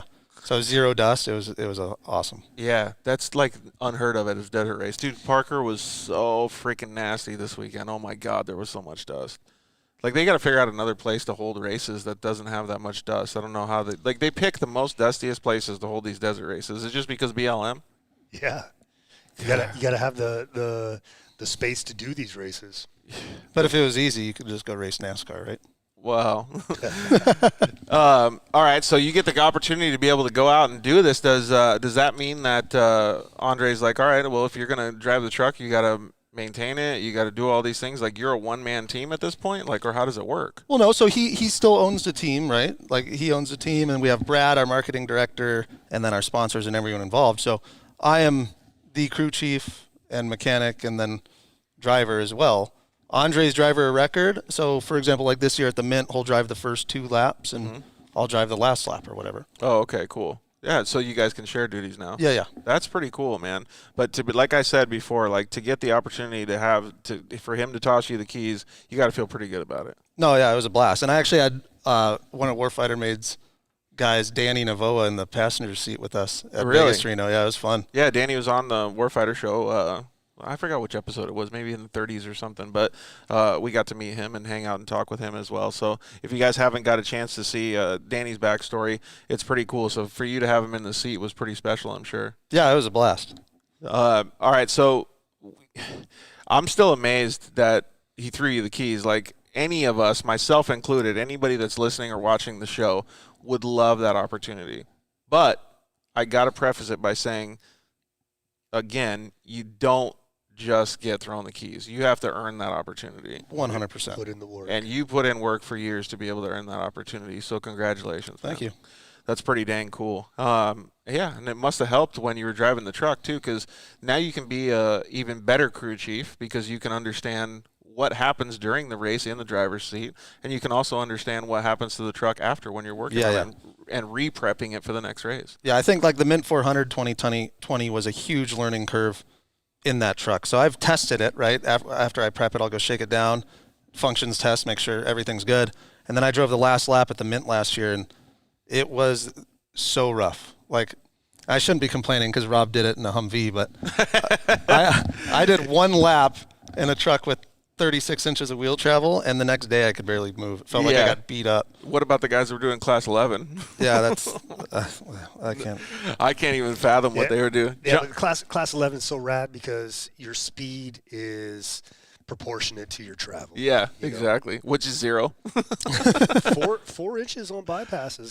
That's not bad. Oh, my kidneys hurt just thinking about it. John says, "Ouch, NASCAR shot." That's my employer. Hey, John. So it's kind of like an inside joke with off-roaders saying that NASCAR is easy because we all know racing is not easy no matter what. No. I actually watched Daytona, the road course yesterday. Yeah, and it's awesome. And then I had the opportunity to go do like the Richard Petty deal in Vegas, and going 183 miles an hour in a car is unbelievable. Yeah, it's crazy when you go that fast how much different it is, right? Well, like you come out of turn 1 and you're like on the bank, but you're just sliding up towards the wall. Yeah. And you're just like, oh, it's pretty sketchy. Yeah. So, yeah, shout out to NASCAR, John. Have you ever got to drive in something like that? You did Bondurant, right? Yeah, I've done Bondurant a couple times. I've done Fontana in my Hellcat on track days. So how was that in a street car? That's a sore subject. It's good. Yeah, we don't want to talk about it. No, it's good, but that wasn't his mistake. No, but turns like coming across the start finish, turns 1 and 2 on the bank. I'm only doing like 105 miles an hour, and you feel the steering wheel go light, and then you realize that you have to drive this thing home. So it's kind of like, I think 105 is good enough for me right here. That's funny. Did I ever tell you guys about the time? It was the Indy Motorsports Park. It's kind of down south of southern Arizona, and they had a track day. They got guys with all kinds of built cars, right? Like built, Corvettes, like just gnarly cars. I mean, we're talking a couple $100,000 cars. We go to Enterprise Rent-A-Car, rent a V6 Fleet Mustang, and go out there and are just killing it on the course. Like the tires are screeching the whole time. We never shut down on throttle, and we're just like jumping the road curbs and stuff. I mean, we were getting like full motocross nasty out there, and we had one of the faster laps that weekend.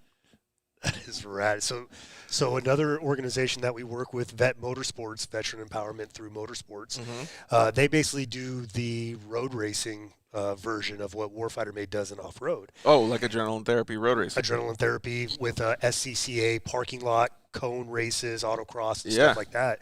And a lot of times what they'll do is they'll bring a group of vets out to this SCCA autocross event.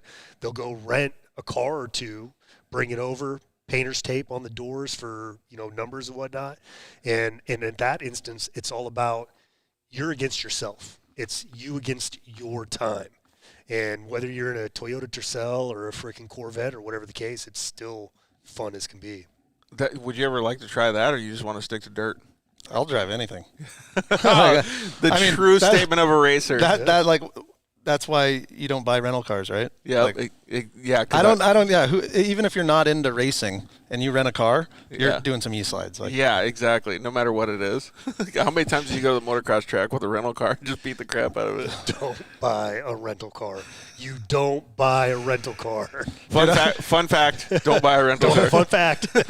Yeah, I'm bummed out on the new cars though. I actually was in Missouri last year for the short course race, and I rented. They had like 2 options. And there was like a little car or like a Dodge Grand Caravan. Yeah. I was like, well, shoot, I'm going to get the Caravan. I got all the room, right? Yeah. But it's a push-button e-brake. Oh. It doesn't work when you're moving. It sucks. That's total fail. And you probably can't turn off traction control and all that. No, yeah, but we tried. You can do reverse donuts. CIA slides. Yeah. Oh, man, I feel bad for rental car companies when we bring them back. I brought one back. It was a Dodge. What's the SUV? Dodge Durango, it is? Yeah. I brought it back. I got the insurance, of course. I brought it back. It had 2 flat tires. It had a broken front windshield. It didn't have the rear windshield anymore, or the rear whatever shield anymore.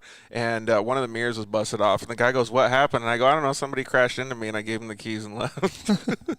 I mean, what are they going to do if you get the insurance, right? So when renting a rental car, always get the insurance. Fun fact. Fun fact.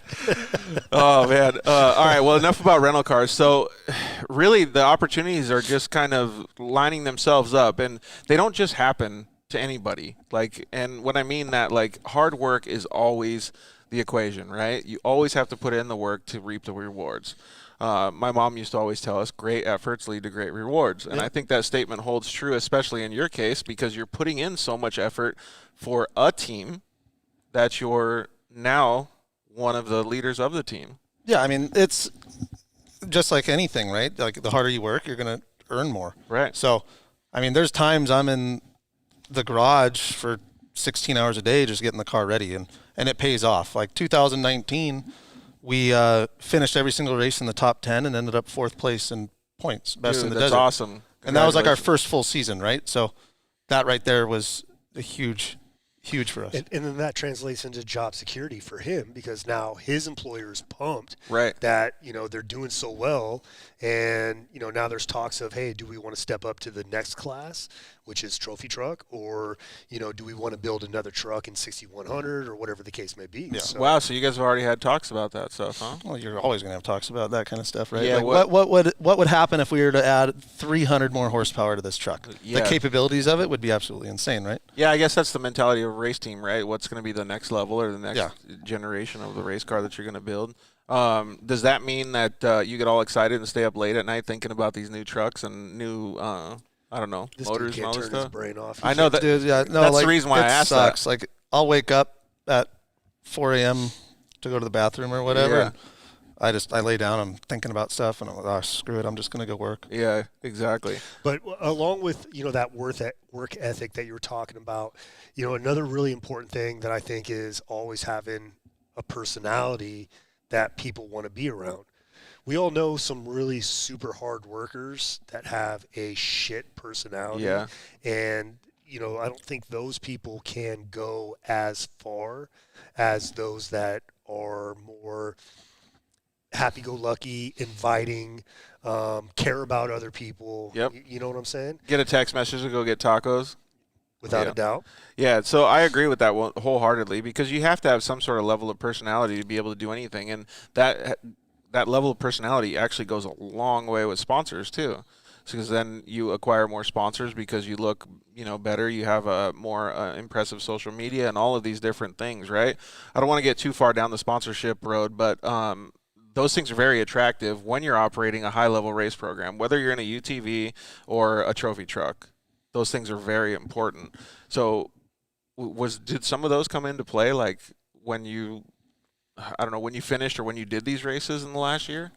Yeah, I mean, but it's a whole team effort, right? It's not one person. Like, Andre owns a team. We have Brad, who does our marketing. I work and manage and crew chief and organize getting the truck to the races and them getting to the checkered flag as well, right? So I think it's a whole team effort, and there's a lot of people that do a lot of things. So I think if everyone's meshing really well and you don't have that shit attitude or whatever, you succeed. Never throw your helmet. Yeah, I agree.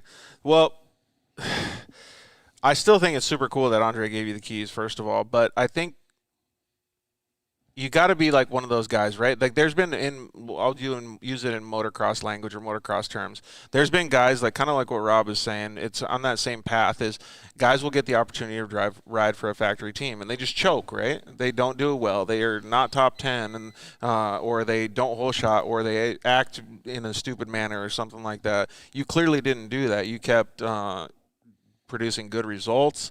You acted well with all of the fans. Like you did all of these good things. So that's kind of what I was going with in my question before was 2020 was pretty impressive.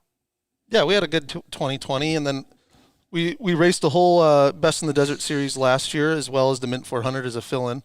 And then I built this Polaris Razor back here to race the UTV World Championship, and then got the invite by a friend, Alan, to race the Baja 1000 as well. So are you going to do it in this car or are you in the No, last year. So Alan invited me to race his Baja 1000. Oh, I see. Or his Polaris Razor in the 1000. Oh, okay. So 2020. I don't think I even knew that you did that. That's pretty awesome, man. How did you guys do? Unfortunately, we DNF'd. Oh, man. It was long, like 37 hours to go 750 miles. Oh, it was horrible. And to go 750 miles out of the, what was it? It was like 910. Yeah. We were so close. What happened to the car? What didn't happen? We lost charging, lost some belts, had some clutch issues. Man. It was just a long road. Yeah.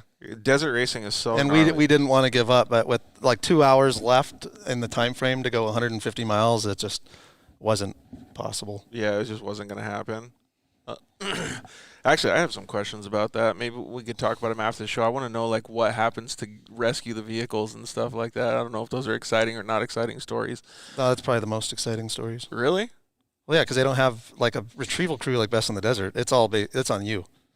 Yeah, but so do you have to wait till all the vehicles? No, you can pit wherever you want. You can go on the course whenever you want, but be prepared to get smoked. Yeah, you just have to be really careful. Yeah. So what do you do when you're 750 miles into it? Then you radio the crew and say, "Hey, you guys got to come get us." Yeah, but at any given time, you're not going to be more than 20 miles or so from a highway. Oh, okay. So you'll just have to either you can find a service road to get to that part of the course, right, or you might need to drive on the course for a few miles. Oh, okay. I see what you're saying. To get back, and they bring a trailer and everything so you can get off the course. Yeah, and then depending, sometimes you can't use a trailer. Like, did you see that dude in King of the Hammers who broke and they helicoptered his Razor out? What? Yeah. It was like on a cable. What, really? Yeah. He had a Huey come out there and retrieve his Razor. Because it was too deep for anybody to get to. What was he talking about? He was going to set it on fire because he didn't. Yeah, I mean, it wasn't. He couldn't drive it out, but he didn't want it to get, stripped. And I feel like getting a Huey to go out there and pull it out is more expensive than. That's probably a couple grand. Yeah. But when you got a couple grand and just a roll cage, wheels and tires. Not to mention, like, he went viral that day. Yeah, that's true. So it's good. It's a good stunt. Like, I'm going to freaking do that one day. That's pretty good. Not break, though. I'll just fly in. Yeah, exactly. Come hang out. You should just offer the services, fly in, and then pick all the people's cars that are busted. Imagine having a helicopter drop off a Razor at staging. Oh, my God. That would be crazy. Just come in. That would go viral as well, right? Have you ever done King of the Hammers? No, I have not. Or do you want to? Yeah, I actually got an invite last week to go race Ultra 4 Europe. So... Is it like King of the Hammers Europe? Yeah. So if all goes well, I'll be racing King of Britain in a 4400 Ultra 4 car. Dude, that's hilarious. Can you imagine an American being the King of Britain? Easy, dude. Yeah. That'd be awesome. He was showing me video of it, dude, and it looks pretty. It's a totally different thing. Get him a flag, Rob. He can hold it up on the podium. I will. Hell yeah. He's got to get there first. Yeah. I got to get an Evil Knievel helmet, huh? Dude, go all American, like be full American, Captain America over there in Europe. Mitch has a Evil Knievel helmet. He wears it in the pits. Oh, really? Yeah, that's how I know where our pits is at, because he puts on that helmet, takes his leg off, and then he starts bouncing around. He's got checkered shorts, checkered flag shorts, and he starts jumping up and down. And I'm like, look for the one-legged guy. He's got to be around here somewhere. The one-legged guy. Oh, there he is. No, he's got an Evil Knievel helmet on it. True statement. We're like, Kelsey was co-driving for me at the UTV Worlds in our Razor, and in the middle of nowhere, I'm like, what the heck is that? And it's Mitch holding his leg up, cheering us on. Yep. I'm like, Really? swear. I wish I had a photo of that. He lost gription and his leg fell off. Yeah. And so he just used it as a his pom-pom. That was hilarious. Dude, that's rad. Yeah, so I remember seeing you at the UTV World Championship telling me that Kelsey was going to ride with you. Was that the first time that this car actually hit the dirt? No, the first time it hit the dirt was actually at adrenaline therapy. Oh, okay. A few months, maybe a month before that. But that was the first race it was ever entered, and the only race it's been entered in. So so the rubber that's on the side of that thing is from the UTV World Championship? Yeah. We were passing a guy, and we kind of hit each other. Just a little bit, brushed him. Yeah. Rubbin's racing. I was a little bummed out. Like the wrap's replaceable, but tin work takes a while to do. Oh, yeah, exactly. And plus you got a trophy truck to work on, too. So we're good. So what's the plan for this car and the trophy truck for the rest of this year? So we're doing the Legacy Series in the spec truck this year, which is the new series that broke off of basically Best in the Desert. So we did our first round the first week of January per rump. Mm-hmm. I think we ended up getting 7th. And then there's 2 more. There's a Baja Nevada race in May, which is a 2-day format, like rally-type race, 300 miles a day. That sounds cool. Yeah, it's kind of cool. It's new, right? And then there's the final round is going to be in June. Dates to be announced, but it'll be somewhere around December. And then we have the Mint 400 as well in December now. Yeah, the Mint 400. People have been complaining about that, man. I don't know what they're going to do. It's so far in the end of the year, man. And it's like 2 weeks after the 1,000, so it's going to be – it'll be tight, but the Mint 400 is, the best marketed race other than King of the Hammers, right? Yeah, but the problem is it's marketed so well is because it's the beginning of the year. It's going to be 2 months after all the sponsorship season is over in December. So I think they'll still get a pretty good turnout. I'm not saying that they're not going to get a I'm good actually turnout. stoked on it because it's going to be cooler, right? December? No, Should be it'll cold? be freaking cold. Yeah. Perfect. Our truck runs better in the cold. It is not going to be cooler. It's going to be freezing. Cold. Yeah. I remember racing the Henderson 250 in Jean like 4 years ago, and it started snowing on us, and that was in December. How did the truck run then? We actually had to put cardboard over the radiator because it was running too rich. Really? Dang, that's crazy. Well, it's a good thing you're a good mechanic. You know what to do. We unplugged the fans and put cardboard over it, and it was perfect. Like NASCAR tape? No, it was just straight up duct tape. Yeah, I'm just saying, like NASCAR tapes up the front of the hoods. I just wanted to give John a little NASCAR love, like working with me here. Yeah, John's a little upset right now. Well, he's like, you off-roaders, you sons of bitches. Actually, he says he has connection to a helicopter company, so maybe he'll come hook that up. And at King of the Hammers, he'll be retrieval guy. Yeah. Well, let's make a grand entrance at the next race. Yeah, exactly. Like, is it legal if I sit in the driver's seat and you're winching me up? I don't see why it wouldn't be. drop me on I'm sure there are all kinds of violations. Yeah. Well, just drop me on the grid, like at the Mint 400. We're good. Yeah, exactly. Then you just go. Dude, that'd be badass. That would be pretty cool. No drones in the air, but you can drop a razor from the sky. Hey, they got other helicopters out there. Now you got me thinking about the military and our Humvee because ours is designed to be airlifted. Yep. So, hey, maybe Rob's got the inside scoop. So that's a big car though. You need the 2-blade one. John has the helicopter. 53. John has the helicopter. Rob can probably get a little bit more experience from understanding how to drop a Humvee. So maybe we'll be able to do it, dude. Execution, right? Man, I just think it's so cool that you put in so much work and we're able to get to this point in your off-road racing career, we'll call it. You still work on the truck all the time. You still work on the Razor all the time. You still have basically what we'll call it a full-time gig, helping do all the fabrication and maintenance on all this stuff. How's that stuff going?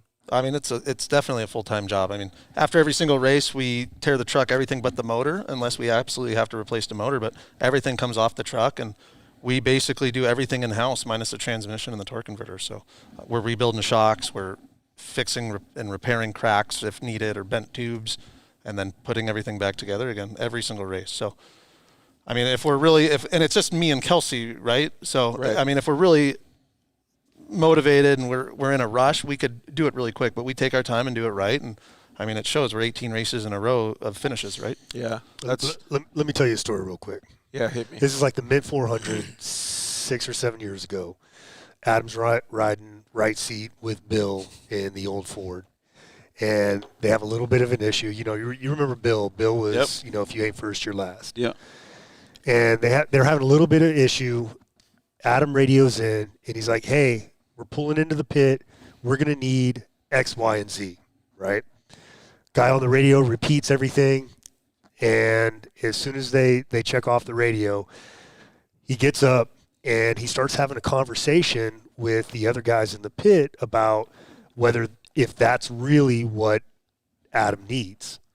So then they started like second guessing everything. Like, well, what if he's got this? What if he's got that? All of a sudden, Kelsey, who was probably like 6 or 7 months pregnant at the time, flips her shit. And it's just like, are you effing kidding me right now? You get in that truck and grab X, Y, and Z. You go over there and you do this. You put on your fire suit and get ready to dump fuel, right? And everyone's just like, oh shit, okay, right? And so she literally became the pit captain at that exact point. moment. Oh yeah, without a doubt. I can only imagine. What's that thing? You never deal with or mess with a woman scorn kind of thing. Like, whoa, here we go. And Back it up. Of course, as she's yelling and screaming, I'm just trying to stay behind her the whole time. Yeah. Don't point at me. You didn't see me. Yeah, I didn't. I just heard about it, but I was like, girl. Yeah. Way to go. Do it again. Do it every time we need it. That's pretty cool, though, man. So what does she help with on a daily or weekly basis? Fiberglass. Fiberglass. Everything. Fiberglass work sucks. She helps like totally prep the car. I'll tear it apart. She'll help prep, like clean and prep the hub bearings or whatever we need. Right. That's super good. Do the kids help too? Yeah. Sometimes it's not help. And They try. Well, they helped over here. I even got a picture. Braylon was plugging in the audio equipment. No, they're super interested in all of it, right? And it's definitely a family affair. Well, and you're going to go to a Stasic race this weekend. Yeah, see what we can do. Go out there and shred it up at Glen Helen. That'll be pretty cool. Where's the track going to be at Glen Helen? Did they tell you, or like is it down? So it's like I think they're building their own little custom track on the whole shot of the main track. Oh, right. So on Saturday they actually have like a invitational 2-stroke national or whatever. So Friday night, or maybe it's Saturday night. So Sunday's a race, maybe Saturday night's a Stasic race. Oh, okay, cool. Did you make sure that you guys have a little bit more gription than everybody else? Yeah, it's lower the air pressure. Yeah. Little air pressure. Then I'll have more resistance rolling though, So oh man, we got to figure out what the best opportunity. Like here we go, dude. Moto Dad already coming into effect. Yeah. Get your pipboard out, go, son. Yeah. Can't even read yet, but I'm still gonna write on it. Yep. I do think that's gonna be pretty cool, man, because you've done so well, in my opinion, that during your off-road racing prowess in your career, you put in so much hard work. To be able to pass those things down to your son is gonna be pretty awesome, man. Yeah. No, definitely. Like, as any kid, especially like what Rob was saying earlier, there's so many electronics that deter kids from working hard, right? So, and it's inevitable. It's going to happen to our kids as well. But if we can show them that hard work and motivation gets you places, that's what we're going to do. Like my mom and dad did it to me. Yeah. Like if I didn't have good grades, I wasn't racing moto. Absolutely. So. Well, I know your kids already wanted to help because we saw today when we were setting up over here for the show that they wanted to get in and see and look at the inner workings of the system and how everything was going. So it's pretty cool to be able to see that. And you're obviously showing them, you and Kelsey are showing them what hard work and stuff does pay off because you can see it in their everyday life. A couple of things that I wanted to ask, first of all, was as a team, you have, you said you have your marketing guy, you have Andre, you have yourself. What are the crucial pieces of the puzzle, like to be able to operate a professional race team that you guys live day to day? So OTSFF is also a sports marketing group, and we tell everyone the same thing. And Brad came up with this slogan, but we're a marketing team, right? Mm-hmm. And then second, we're a race team. Got it. So winning races is awesome, but you have to win off the track as well to be successful, especially for your partners and everyone else involved. So we all work full time. Like Andre's business, and him and his wife own, and it provides for our race team.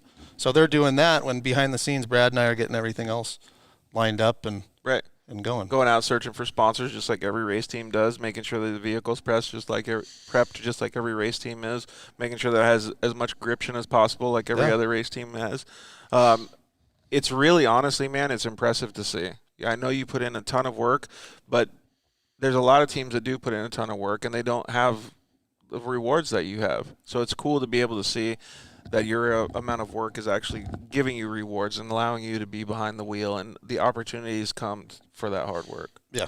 No, it's definitely it's been a dream of mine, and when I got the opportunity to work with this team, it was a no-brainer, right? And we've built in the past 3 years we've been doing it. I feel like we've made a statement in Best in the Desert and legacy and stuff. So it's really cool being a part of that. Yeah, and not only that, but you've made a statement for other people to see because you guys are growing, and a lot of other teams weren't. You made a comment earlier in the show that you buy new shoes, but they get wrecked, right? Well, that means that you're working hard. Like, that really is a good understanding of what is going on behind the scenes. If you're not wrecking your shoes, you're not working hard enough. Is that what we should say? My hands are actually pretty clean today. I'm surprised. Yeah, you scrubbed them? No, I haven't really worked in the past 3 days. You've been taking a little time off. I know you've been really working hard, man. So what's the next race you guys got to go to? Next race would have been the Mint 400, and since they postponed it, the next race in the truck will be the Baja Nevada race. And then the next race for this is not necessarily a race at all. We're actually going for a land speed record in Bonneville. No way. So we have a tranny getting built and a motor getting built right now. So we're trying to hit 150 miles an hour in this car. In a UTV? Wow, that's phenomenal, dude. I know that. I forgot. And Kelsey's going to be driving it, I think. Because Really? I don't know if I can personally do that. Go that fast? Yeah. Dude, that's crazy. So Z Brothers is making us custom shocks. The thing's going to be slammed to the ground, and new suspension, which we'll probably have this week. And then, we'll slam it to the ground. And I'm actually going to Pomona next week, and we're meeting with the president of SCCA, who owns Bonneville, the sanction body, and he's going to come and tech this whole car for us and everything. And make sure it's like safe to do? Yeah. Wow, so that's super cool. We just signed that contract with Bonneville. You got to get special tires and stuff, or is you just going to use the same type of setup that you have here? No, we have to have at minimum a Z-rated tire for speed. So okay. We're going up to Pomona, and this guy that we were introduced to races a car that goes like 370 miles an hour or something. Really? So they're going to tech it and everything, because I don't want to show up looking like an idiot. Like we want everything to run smoothly. You got to change this. You got to change that. Yeah, so we have like a 43% overdrive gear going in the tranny. How long does it take to get up to speed with that? They said we'll probably need a push, otherwise we're going to blow belts. Yeah, I can only imagine. But we have 8 miles. You have 8 miles to get up to speed and then slow down. I feel like, dude, 8 miles is kind of short for getting that going that fast, no? To me, that feels like long, because I'm like, you're on Rockets, Dry Lake Bed, and Mint 400, right? Yeah. And it's like 3 miles long, and it just feels like forever. Because you're just wooded. Wooded. And you're like, is the motor going to blow up? Yeah, I guess that's a good point. Dang, that's super cool, man, that you're being able to do that. I don't remember what the statement was that some of the UTV teams, I think it might have been the Serapis guys, but somebody I had heard through the grapevine or talking in the pits that one of the UTVs had reached somewhere around 120 or 130 miles an hour. That's phenomenal, dude. Yeah, I've heard like 116, 120, and that's ripping in a small car, right? So yeah, absolutely. And you want to go 30 miles, 35 miles an hour faster? Yeah, well, we had a meeting with we were introduced to some people through Holly Performance, which is one of our partners, and they were like, hey, no one's ever done it really in a UTV. You should just come to the Salt, like Bonneville. And try it? Yeah, so we put it all together. And Josh of CryoHeat just chimed in. That's actually a really good statement that he made. We got to get you linked up with the guys at CryoHeat, man, because they could super help with all that rolling resistance and stuff in the transmission. No, that'd be awesome. Even the axles and the CV joints and making sure that they're all. Well, we're eliminating four-wheel drive, Okay. so to save weight, no front axles or front diff or anything. But right. Will you have different size tires on then? They're going to be way skinnier. They say so. All the people we've been talking to at Bonneville say if you're wider than like 4.5 inches of contact, you just float in the salt. Because there's like a crusty layer and then it's soft underneath. So it needs to actually be like digging in. Yeah, it's like they're like streamliner tires. Basically, the front tires on a top fuel car will be all four corners. Dang, soapbox racing, dude. That's crazy. That's going to be so awesome to do that. Not only is it going to be awesome, but that's a huge marketing deal. Just thinking outside of the box. So, dude, fully. Well, I'm rooting for you, and Kelsey too, man. That'll be pretty cool to see her go do that. Well, she's got like 120 pounds on me. That's got to be what, 4 miles an hour?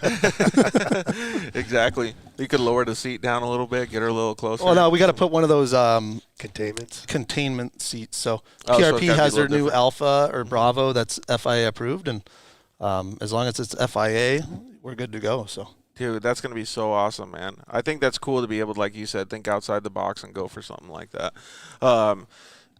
What about the all the racing that you're going to be doing this year? Like, you got plans for this other than that? Well, yeah, like I said, the Legacy Series in the truck along with the Mint 400. Then we'll do Baja, I'll probably end up doing the Baja 1000 again this year. In the truck? No, we'll probably do that in a Razor. Okay. Not this one, though. Not this one. This one will go Bonneville, UTV World Championship, Mint 400. That's cool. Are you going to give Kelsey a chance of driving the UTV World Championship?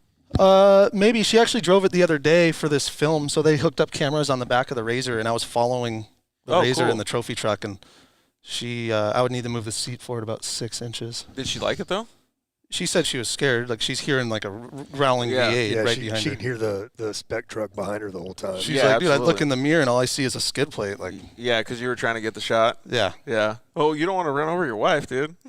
I wasn't that close. I'm sure she thought in the mirror that you were a little bit closer. Adam had the sirens going and everything, trying to make a pass. Well, that was right before. I was like, damn. Right, and then Kelsey outdrove him, and he freaking tipped threw it on his side. You're not allowed to nerf anything with a blue flashing light, I guess. So.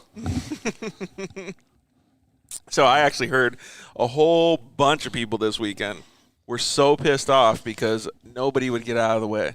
So I think UTV racing is getting pretty serious when these guys are staying in front of the guys that are faster than them. So either people aren't learning or they're just really serious about going as fast as they possibly can in their UTVs. So and we have the push to pass nowadays too, but yeah, they have people don't use it all the time. So 90% of the guys that came up to me and told me said we would push to pass, and the guy in front would go faster and then go slower, go faster and go slower. It's just like on the freeway when you go to pass somebody that's cruising in the left lane, and they gas it, and as soon as you start coming up alongside of them, they take off again. It's the exact same thing. Yeah, it really is. And if I was in that position, clearly I would be pissed off, right? The guy's not getting out of the way. But I took it, every single person that said that, I took it as UTV racing is getting more serious and there's more cars out on the track. So it's all good stuff for the racing organizations. So, man, that's going to be super cool to see you do all these different things over the next year or so. And you're going to be able to be in the seat a little bit, or is Andre going to come down and share the duties with you? Yeah. So as long as Andre can get down with the travel bans and restrictions from Canada, he'll be racing. But we're going to split up a lot of the races this year. Like, we'll split up the Razor at the Mint. We'll split up the truck at the Mint. That's cool, man. And get some opportunities to be able to drive, too. Drive both of them, yeah. Right on. Are you going to be able to spend some time in the passenger seat then, if you don't get to drive? Or? No, I don't like the passenger seat. Our buddy Kerry King does that. So you and Rob are both not fans of the passenger seat. I probably learned it from him. I still would like to get it's just tough not being in control, you know? Yeah, I don't mind it. Like, I don't really care. I just don't like staring at the navigation. I don't mind that. It's just like if you roll, it's like, oh man, on yourself, right? If someone else rolls, you're just like, oh. For me, you have a total different feel not holding on to the wheel. You know, your seat of the pants feel is way different. Oh, I agree with that. So when you start flying into a corner and, you know, sit in right seat, you're kind of like, what, you know? And if you're holding on to the steering wheel, you can feel the input the car's giving back to you. So I don't know. I just don't like that feeling on the right side. So instead of a grab handle, I'll put a quick disconnect steering wheel. Yeah, exactly. So Rob can feel it. Yeah. Josh over at Crowley said we have all the goods for a two-wheel drive convention. I think he's meant conversion. Yeah. And we can remove over 16 pounds. That's pretty good, man. Oh, that's amazing. And obviously it's balanced too. But so we'll have to get you hooked up with those guys over at Cryo Heat. I don't mind actually being in the passenger seat though. But the only time I was in the passenger seat, we lasted about 3 miles at the Silver State 300, and the thing freaking exploded in flames. So we got out pretty quick. Well, I tell you what, George, we have 4 seats in the Humvee, and you can jump in the back. Go in the way back. We'll put and it's a diesel, so it technically shouldn't catch on fire. Right. You know, there's no combustion there. Hey, I didn't say I like sitting in the back. I just said like sitting, and I don't mind sitting. Oh, no, that's comfortable though. So there's limits. Yeah, PRP seats throughout. We got the Fox Rod Hall suspension in this thing. It thing does look pretty cool. So let me switch the camera so you can see this Humvee over here. Where'd you say that thing's gonna go? We're gonna debut it at the Nora Mexican 1000 in April. That's going to be sweet, man. And then we're kicking around doing BITDs Reno to Vegas. Yeah, backwards this year. And then we'll probably have it out at the Mint as well, along with our Cheneth Light Strike vehicle, our 3-seat Doom Buggy. That's going to be pretty cool. So both of you guys are going to be at the track a lot this year. Yeah. It's always the plan, right? Yeah. Hopefully this COVID stuff clears up so we can actually get back to honestly, man, I think it's going to be doing pretty good. When all of the stuff that happened at Parker this weekend and how many people were there and how smooth everything was operating with the adjustments that they made, it worked out really, really well. So I wouldn't foresee very many issues coming along unless maybe the different cities or something have different opinions on what it is. But it was pretty phenomenal to see how well the Best in the Desert guys organized everything. So nice. I would see that Roger Norman and all those guys are going to organize their stuff really good for SCORE, and it'll be pretty cool to see. Well, dude, I'm really stoked that you were able to come on the show and make time for us and hang out. Yeah, it was awesome. You're doing really good stuff, man, and I'm glad that you live right down the street from me. You showed me the new taco shop, too. Yeah, that taco shop's good. Dude, it really is. You haven't been yet. I haven't been. What's it called? Tacos Tijuana. Joe's. Or Taco Joe's. No, Tacos TJ Joe's. style. No, Yeah, it's man. TJ style, but it's plural for both of them. Tacos Joe's. Tacos Joe's. Yeah. Yeah, So- but it's Fridays and Sundays. Best tacos around. It's like a garage, right? A garage outside of a house? No, or it's not it's even. It's like an Is easy it- up. Yeah, they took the Nice. easy ups out now. It's just ponchos on tables. That's it. Hell yeah. Yeah, the poncho style blankets on tables. They are good. I took him there once, and he's been more times than I've been in my whole life. So. Where's it at, Nanza? Yeah, right It's down on the corner of Benton and Sage. Yeah, Benton and Sage. Okay, so anybody that's in Temecula, Benton and Sage, go over there. But he showed us the secret taco, queso taco. Oh, yeah? It's not a secret. Dude, it was secret for Queso us taco. because I would have never ordered it, so it's secret. And so my dad's literally gotten one every single time. How many times have you been? Maybe a handful. We all know how Georgie loves his tacos. Hey, so I've been actually working, and my parents have gone twice as much as I have. So, Oh, shoot. yeah, it must be really good if they're going that much, right? But, yeah, so thanks again, man, for coming on the show. We really appreciate it. I think you're doing a fantastic job with the race team. You guys obviously have a good, qualified individuals working together to make this thing really pop off. Congratulations on some of the new sponsors and new projects that you have going on. Before we log off, we already said your social media, but who is part of the team that supports you guys? So obviously we have Motul as our title sponsor, Vision Wheels, Toyo Tires, KWT Pre-Filters, Rigid Industries Lights, Holly Performance, PRP Seats. Yeah, lots of good people. Lots of good Aaron at PRP, Aaron at PRP. Yeah. one of your good buddies. Yep. So that's pretty cool that you guys have all that support. It's pretty meaningful to see all that support and all of the hard work, man. I keep taking a deep breath when I say that because I really, really understand how much work it takes. I just drove one UTV at short course races. Didn't do a desert program, didn't do a trophy truck program. And, man, I was working probably 40 to 60 hours a week myself just on that one little car. So I can only imagine the amount of effort it takes for you and your team to be able to do this. And I applaud that wholeheartedly, man. Yeah. I mean, it's like I said, it's a team effort. And really it boils down to if it wasn't for OTSFF and Andre and Monique, we wouldn't be here doing any of this. So Well, yeah, and the passion everybody has, yeah. right? So everyone's a motorhead, and we're all here for the same reason, to have fun and drive race cars, right? Yeah, exactly. All right, so talking about driving race cars, I don't know if you'll have race cars out there, Rob, but let's end the show talking a little bit about the adrenaline therapy. Yeah, Adrenaline Therapy Saturdays. We got sponsored by BF Goodrich Tires. We have 6 of them this year. We might squeeze in a 7th, not really sure. It's at the Rex Fence Off-Road Park in Anza, California. And it's open to all vets, active duties, and their families. And all you got to do is go to warfightermade.org, click on events, find the Adrenaline Therapy Saturday that coincides with the date that you want to participate. And you can do one, you can do them all.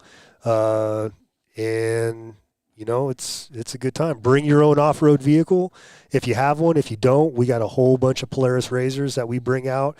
And what's cool about it is you as the vet get to get behind the wheel. So It's phenomenal to see. Like, I can't tell you guys. Oh, actually, you know what? I can tell you guys. Go to, I think it's on the Dirt Life YouTube channel. We did a little bit of a vlog at the last one. Absolutely. Go and check that out because it was amazing to see all of the support, camaraderie, and people just tearing it up out there. It was really cool to see. All right, Rob, you've already done all these questions. Do you a couple want to, times. Do you want to answer these questions or ask the rapid-fire Q&A Hell to yeah. Adam All and right. I? Are we ready? Yeah, let's do it. So, Adam, you answer first, and I'll go second. All right, rapid fire question Q&A. Here we go. Dunes of the river. Dunes. I'll just pick Dunes, too. I got to love the Dunes, man. Grew up there. Oh, man, I love them both.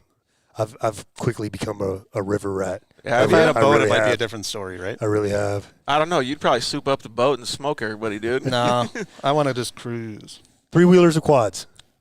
3-wheelers just because they're so sketchy. Look at his grin. He's like, no, neither. Man, you're going 3-wheeler. I'm gonna pick quad just because I gotta give this freaking gorilla dude that was riding this 4x4 so much credit. Dude, I put up an Instagram story and Ryan Edwards' brother, Aaron Edwards, he's like, dude, I could ride that across the thing. He's this skinny little dude, maybe 5'8". There's no way. This dude was like a gorilla riding this freaking quad, man. There's no way he could do it. There's no way any of us sitting here could ride that thing for 250 miles. Well, we actually work with the veteran race team, Phoenix Racing, that race a number of quads and Best in the Desert and so on and so Those forth. big ass 4x4 Well, ones? they actually have race ones, but they do have like some utility style ones. Dude, this thing and for looks them, like it's just about having fun. With this thing mud looks tires, like it's like a big ass swamp quad with a Polaris 1000 motor in it. Yep. Oh, All right, Superbike question: Anderson or Osborne?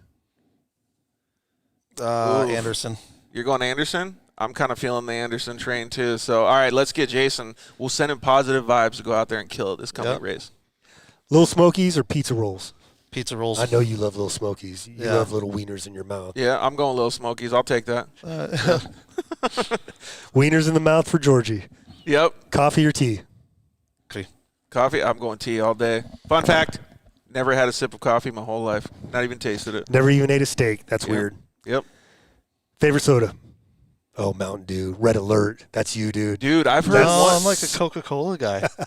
I heard one girl at the hospital when I was there last time answered that question as Cactus Cooler. That's like next. Cactus Cooler is pretty good. Yeah. Ooh. I'm going orange soda all day. No, the Coca-Cola with like a good cheeseburger, you can't go wrong. Okay, right on. Dude, true American. He's going to be wearing that flag over there in Europe, dude. With Mitch's freaking Evil Knievel helmet. Yeah. If you could have one superpower, what would it be? Invisible, flying. There's so many. I think X-ray it vision? like the power to not get old. Ooh. Oh. You need the fountain of youth. My superpower is going to be to heal everybody else. Now, what if that superpower is that you have to take their Issue. I have enough issues. I'll take them all. I'm going to go out and help everybody, man. What's one more for Georgie? Yeah. I'm going to go out and help everybody. That's what I'm going to do. Uggs or Crocs? Well, I don't have any of you. I don't have any of those. You liar, Yeah. dude. You come showing up some days in freaking board shorts and Uggs. Don't This lie. is like No, this, they're flip-flops. your little apple bottom jeans. I mean, chanclas. your boots with the fur. if I don't know, I guess Uggs. Dude, gun to my head, I'm at this is like the worst question on the planet for me. Gun to my head, I'm asking to pull the trigger. Like, I hate Uggs and I hate Crocs all the way. So I've never worn Uggs, but Kelsey does, and they look comfortable, I guess, when it's cold. All right, I'll just go with that because I'm gonna have to roll the gay train. I don't know what else to do, man. I hate that question so much. Most memorable race?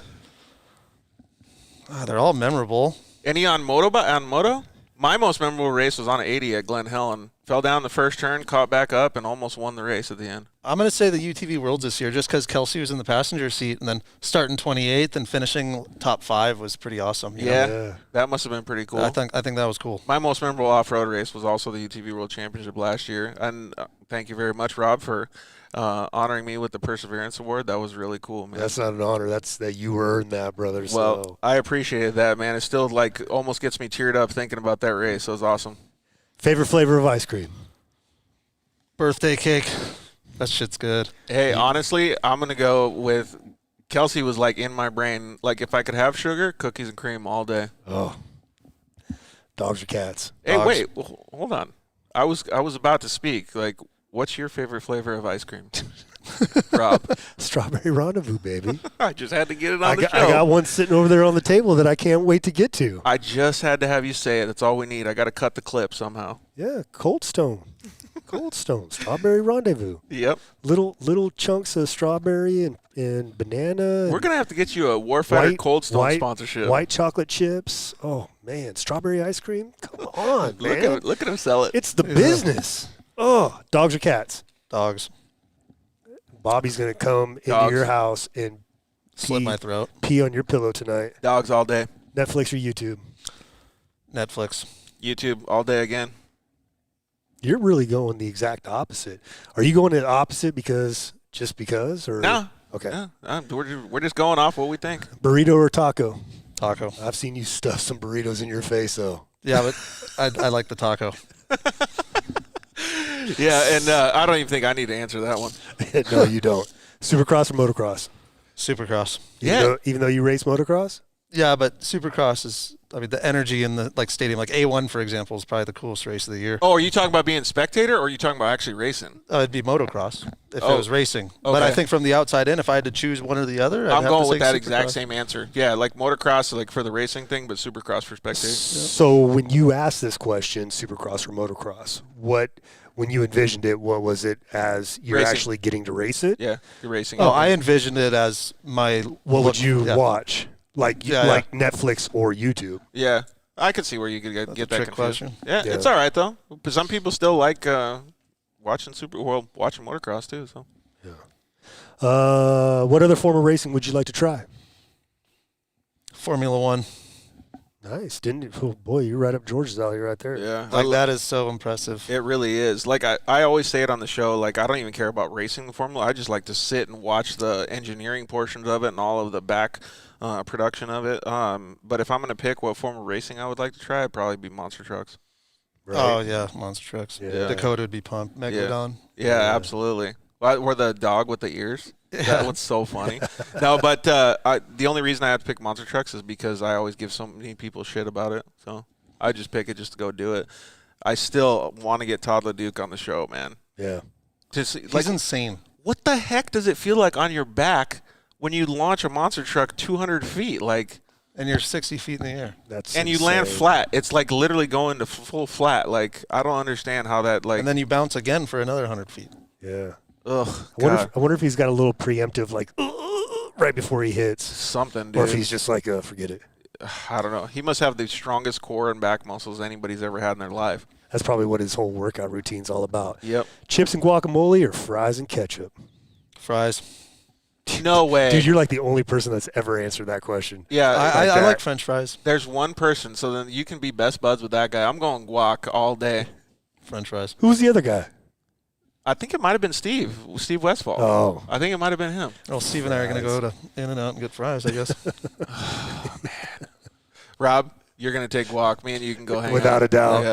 Yeah. Well, thank you guys. First of all, thank you very much, Adam. If you guys missed it, what was the team's Instagram again? Because I know yours. So it's OTSFF _ off-road. Right, and then yours is at Adam Fitza, Fitza 27 on Instagram. You guys always check out the guys at Warfighter at Warfighter Made and check out all the fun stuff that they have going on. I really do suggest you listen to Rob and go out to one of their adrenaline therapy Saturdays. They're phenomenal. You get to basically you can go on a short course track and ride your UTV. It's really, really cool, and the vibe out there was phenomenal last time when I was out there, and I imagine it's the same way every time. It's always like that, you know. Yeah, it's super cool to see all those people happy. And didn't you say they did something for the little kids too, so that the kids have a little place to go? Yeah. Well, right now, that if like you personally have a 170 or an off-road machine for your kids, bring it out. They have a little course for them. Just got to make sure that you're watching your kids while you're out there, doing that stuff. Maybe eventually I can talk Polaris into, kicking us a 170 or if anybody out there has a 170 that they were looking to sell, but they want to donate it to Warfighter Made. There you go. We're going to be putting some kids. We're going to introduce them to the dirt life. Yeah, that's awesome, man. So definitely go check it out. It's really, and Kelsey said happy 33rd birthday to Adam this Saturday. So the 27th. That's why you were number 27. I don't believe in birthday weeks, okay? Your birthday is Saturday. Yeah, chill out, Kelsey. Chill out. Come here. on, Chill Kels. That is this week, though.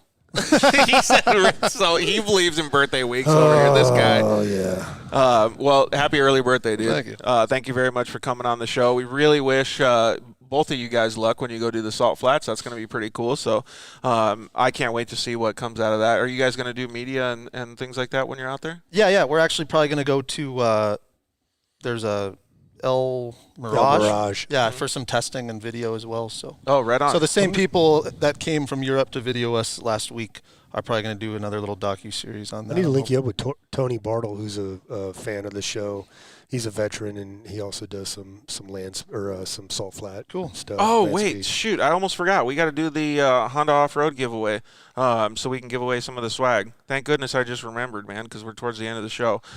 So we have the guys over at Honda decided to donate a hat and a T-shirt, a Talent T-shirt, to you guys. And we had all you guys enter online on Instagram. And the only thing you really had to do was make sure that you're following the Dirt Life Show and pick comment 3 of your friends. Let's see here if we can pull this up. So we have a whole bunch of comments on here. So we're going to get them all loaded up. And then you want to be the finger to press and pick the winner here? So use my long finger? Yeah, let's do that. So as you guys can see here, we have the everything pulled up on Instagram for the post. Everybody's got all of their comments in here. I'm just going to spin this real quick, and then you press on the phone. So we're going to start at the top. We're going to go. There we go. So you got, what does it say? Oh, Mill963, Millie963. So that's a Craig Mill. So he actually does follow Dirt Life Show, and he's an avid Honda person too. So that's perfect. So all right, Craig. Well, you win, dude. Congratulations. We'll have those Honda Off-Road guys send you over the swag pack as soon as they can. Again, congratulations. It's awesome. So we're going to have some more contests coming up. I know that we have a contest with some of those really prestigious Dirt Life hats that Billy Slade is going to get, I think, next week maybe, and you guys have the opportunity to win one of those bad boys. So, again, thank you very much, Adam, for coming over and doing all this stuff, and thank you both very much for helping all of us move to Temecula. It's pretty awesome since we've been here, showing us the ropes, showing us the places, taco shops, ice cream, taco shops. The off-road community is just one hell of awesome. It's good to have you and your parents here, man. Yeah, it really is. It's cool to be here. So thank you guys very much for joining us tonight. We really appreciate it. We wish Adam and his family luck. We wish Rob luck this Saturday with all of the stuff he has going on with adrenaline therapy. We will see you guys next week with Ryan Beat. He's going to be our featured guest. And, yeah, that's about it. We will see you guys next week. Good night. Thanks for listening to The Dirt Life Show.